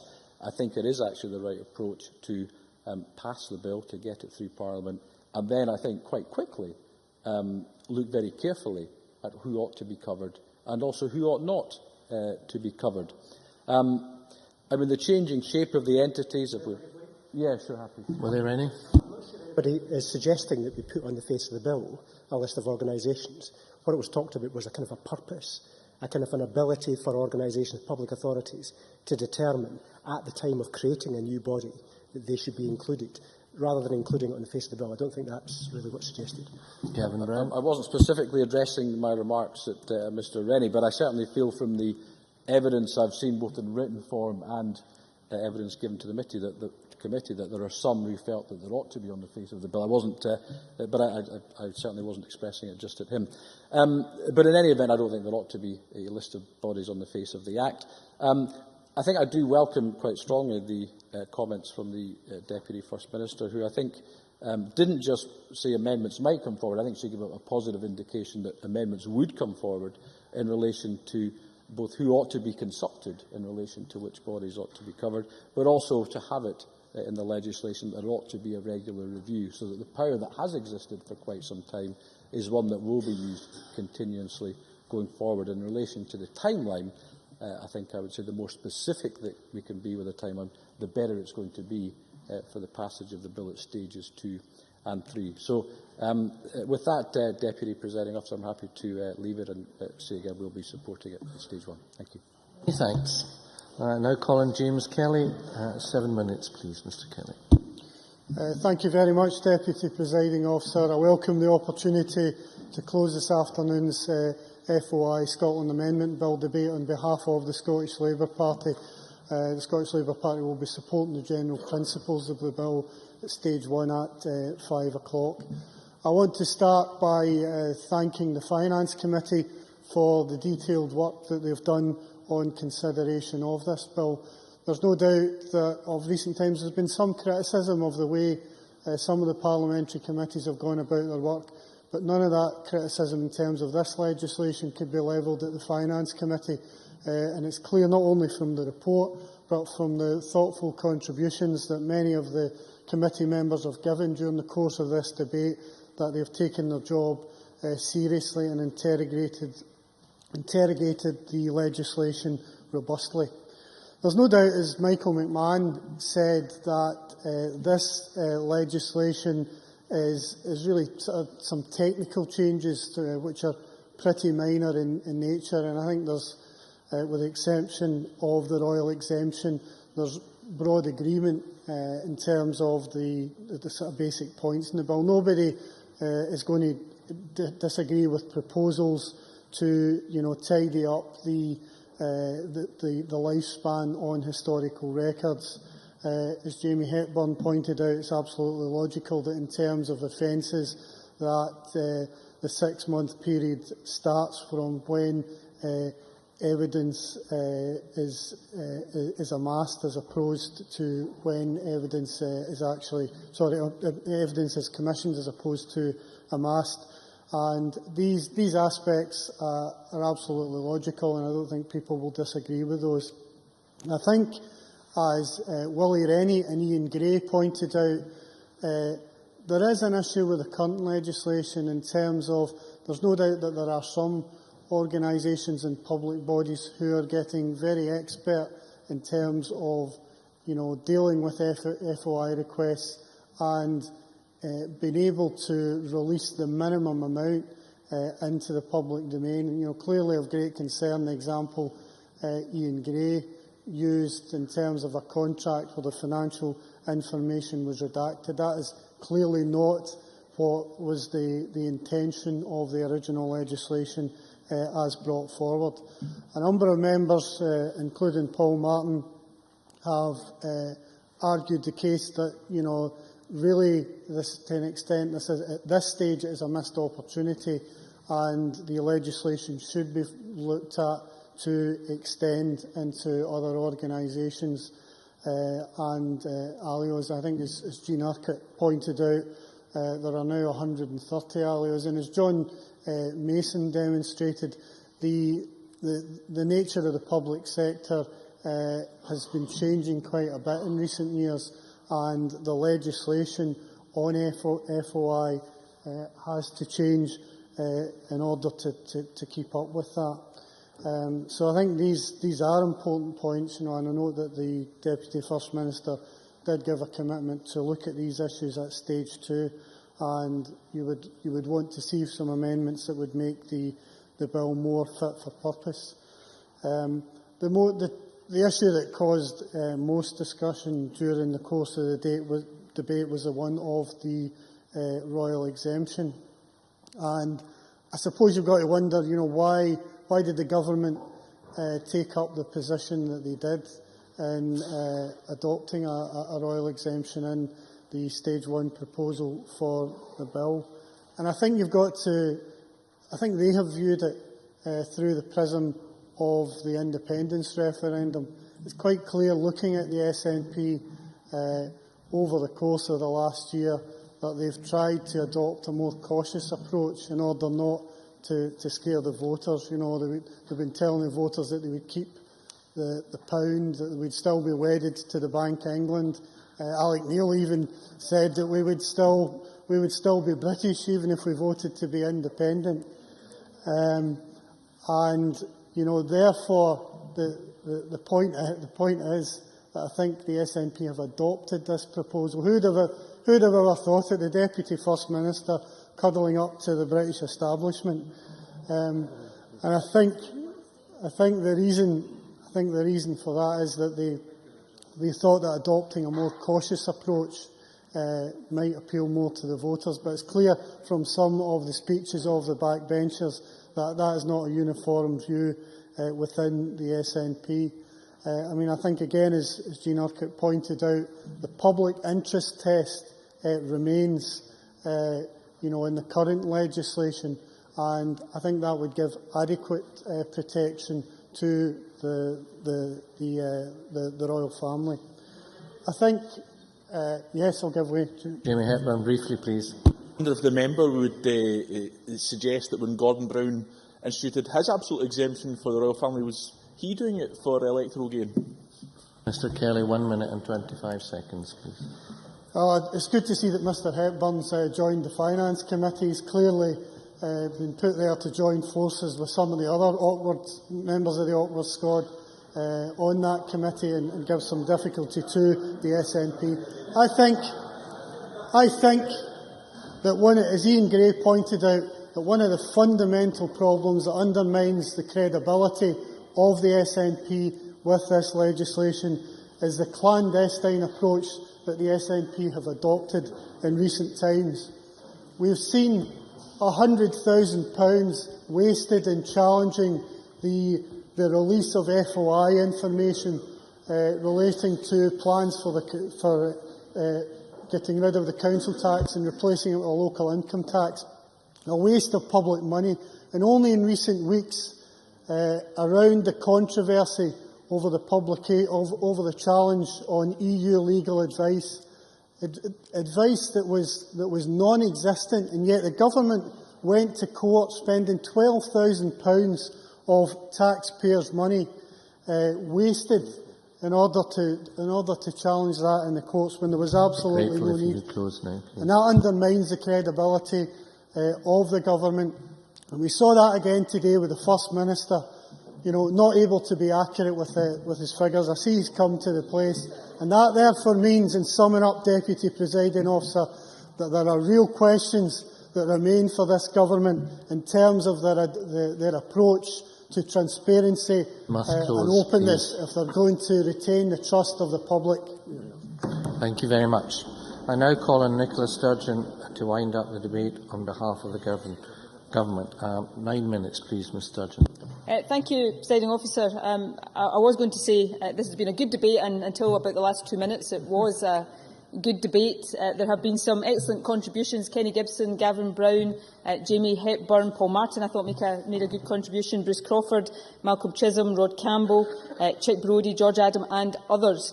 I have to say I think Michael McMahon, while he made some good points, probably got the tone a bit wrong. I think if he'd listened to my opening remarks, he might have found that I was actually more in agreement with him than his speech might have suggested, and had he listened he might have decided that the angry tone wasn't the correct one today. I also thought there was something quite ironic listening to Michael McMahon lambast this government for the fact that ALIOs aren't under the ambit of freedom of information, when, as I recall, it was Labour-controlled Glasgow City Council that was the pioneer for setting up these arm's-length organisations in the first place.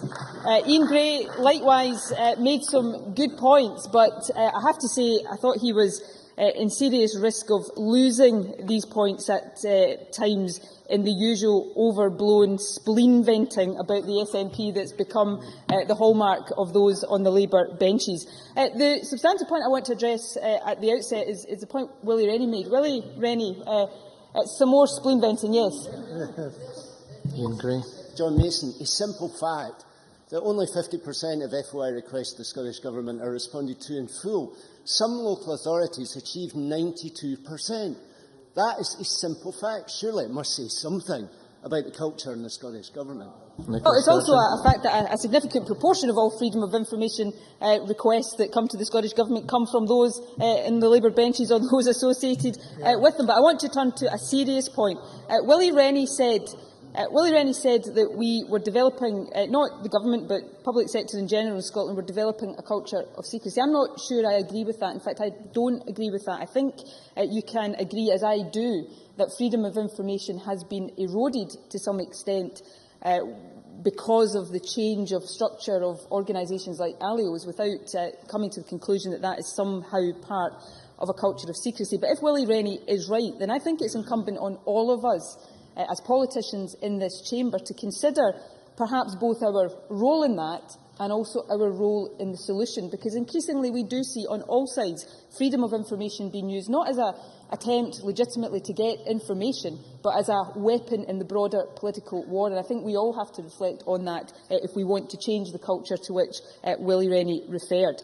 I want to address really centrally the two key themes of this afternoon's debate. One, the royal exemption. Access to information laws, whether ours or those elsewhere, commonly contain protection for a head of state, whether by exclusion or by exemption, although I accept that not all countries do that. I've listened very carefully to the comments that have been made today. I said earlier on I will carefully consider the Finance Committee's report. I think first and foremost, freedom of information is devolved legislative policy. It lies solely within the hands of this Parliament, and our FOI law should reflect our needs and requirements. So I'm sympathetic to those who think, and Kenny Gibson listed many of them, those who think that the proposed amendment is too broad in scope, and I will give serious consideration to the committee's report and to contributions made today with a view to bringing forward amendments at stage 2. It was interesting that a couple of members referred to the fact that this section of the bill, if it was to pass, would create an anomaly with the environmental regulations, and I accept that that is the case.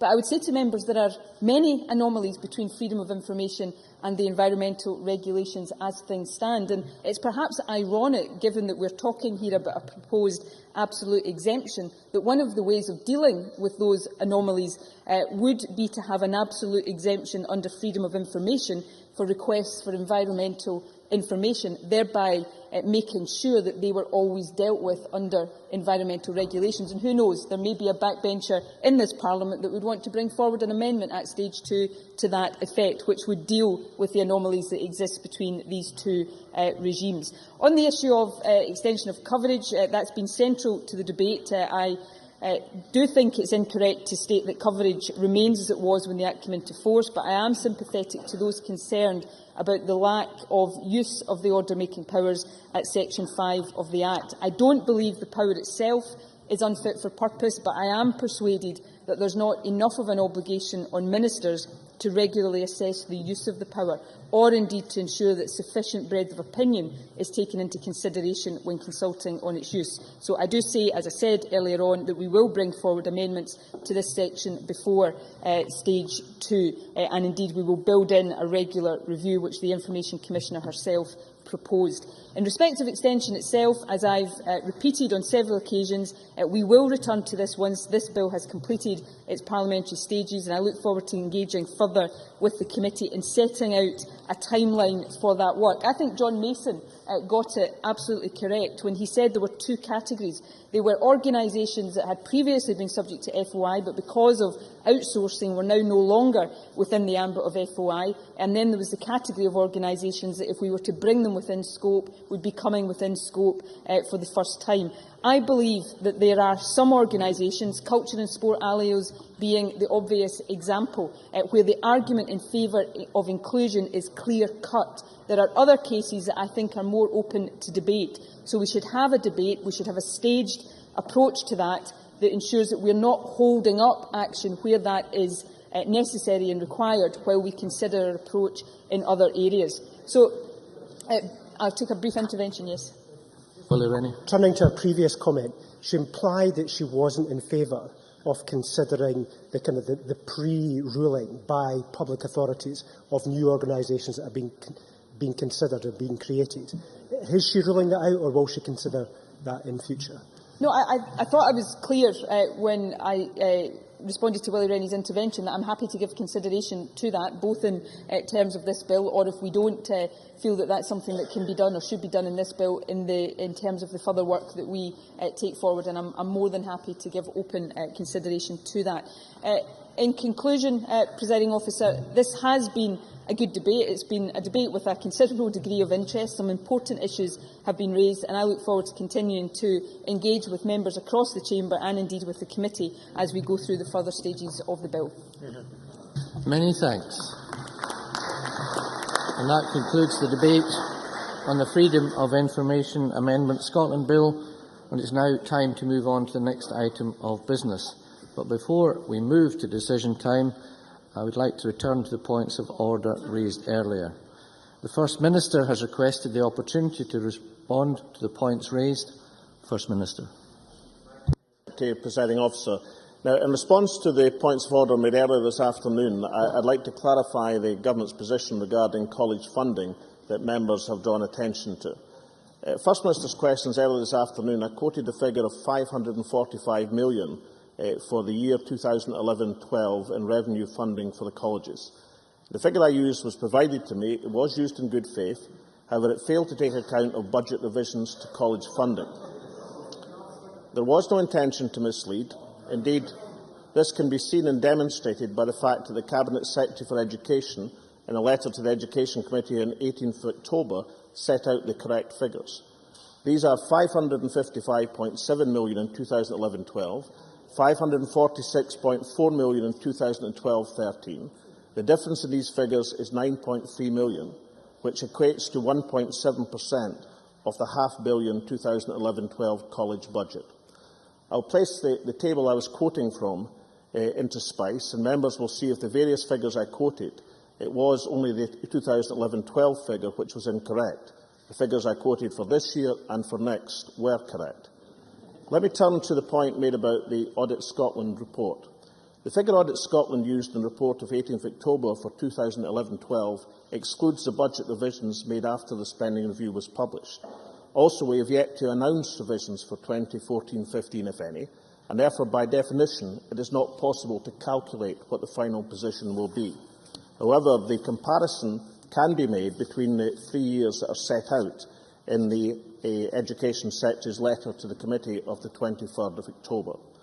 Now, I can confirm that the Cabinet Secretary will shortly write to the Presiding Officer, apologising and making clear his own regret using the same figure as a basis for an answer to Mr Malik on the 28th of June. Deputy Presiding Officer, let me make it clear I take full responsibility for what I say in this chamber, and therefore I've taken this earliest opportunity to correct the figure.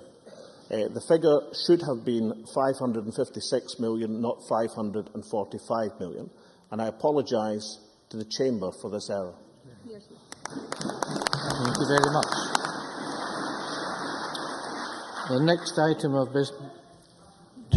Joanne Lamont, point of order. The statement that the First Minister has just made, frankly, is astonishing and cannot be left to lie in the way that it has done. Because the politics of this is that the contempt that Alex Salmond shows every day for the Scottish people and our Parliament is breathtaking. Every day, truth seems to give way to the soundbite, facts come second to the put-down, and the interest of the Scottish people comes second to the interest of Alex Salmond's career. Because can we be clear that when we had our debate this afternoon, Alex Salmond didn't happen to mention a figure. He accused me of being wrong in my establishing that Mike Russell had misled this Parliament when he said there were no cuts in the relevant period. He didn't accidentally go from one column to another. He went from one column to another to establish his contention that his government had not cut college funding.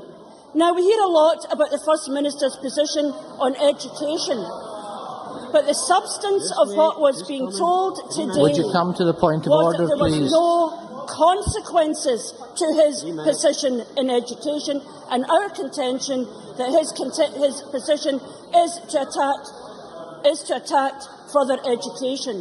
We have a problem because the backbenchers, presiding officer, please, and would I'm you coming come to my point. Well, I'd be grateful if you would. We're coming to the point. SNP Please backbenchers, I would ask the presiding officer to understand how serious this is. The backbenchers do not allow the committees to scrutinise what is said. He does not scrutinise what the First Minister says. He said to say something in direct contradiction to what his own Education Minister said. And the reality is The presiding officer must act. I ask him again to look at this, because the fact of the matter is that after the European debacle, after this, how can we ever believe a word Alex Salmond says had again? enough, Ms Lamont. My point of order is this. How will the presiding officer act to protect the democracy of this Parliament against the arrogance of the government? Thank you. Order! As I have said before, members are aware that the veracity and content of the First Minister's statements and responses to questions are matters for the Ministerial Code. As such, it is for the First Minister to respond to any complaint that is made under the Ministerial Code. It is not a matter for me, and he has made a statement now. So we will now move to the next item of business, which is decision time. And there is one question to be put as a result of today's business. The question is that motion 4791 in the name of Nicola Sturgeon on the Freedom of Information Amendment Scotland Bill be agreed to. Are we all agreed? Yes. We are agreed. That concludes decision time, and I now close this meeting of Parliament. Thank you.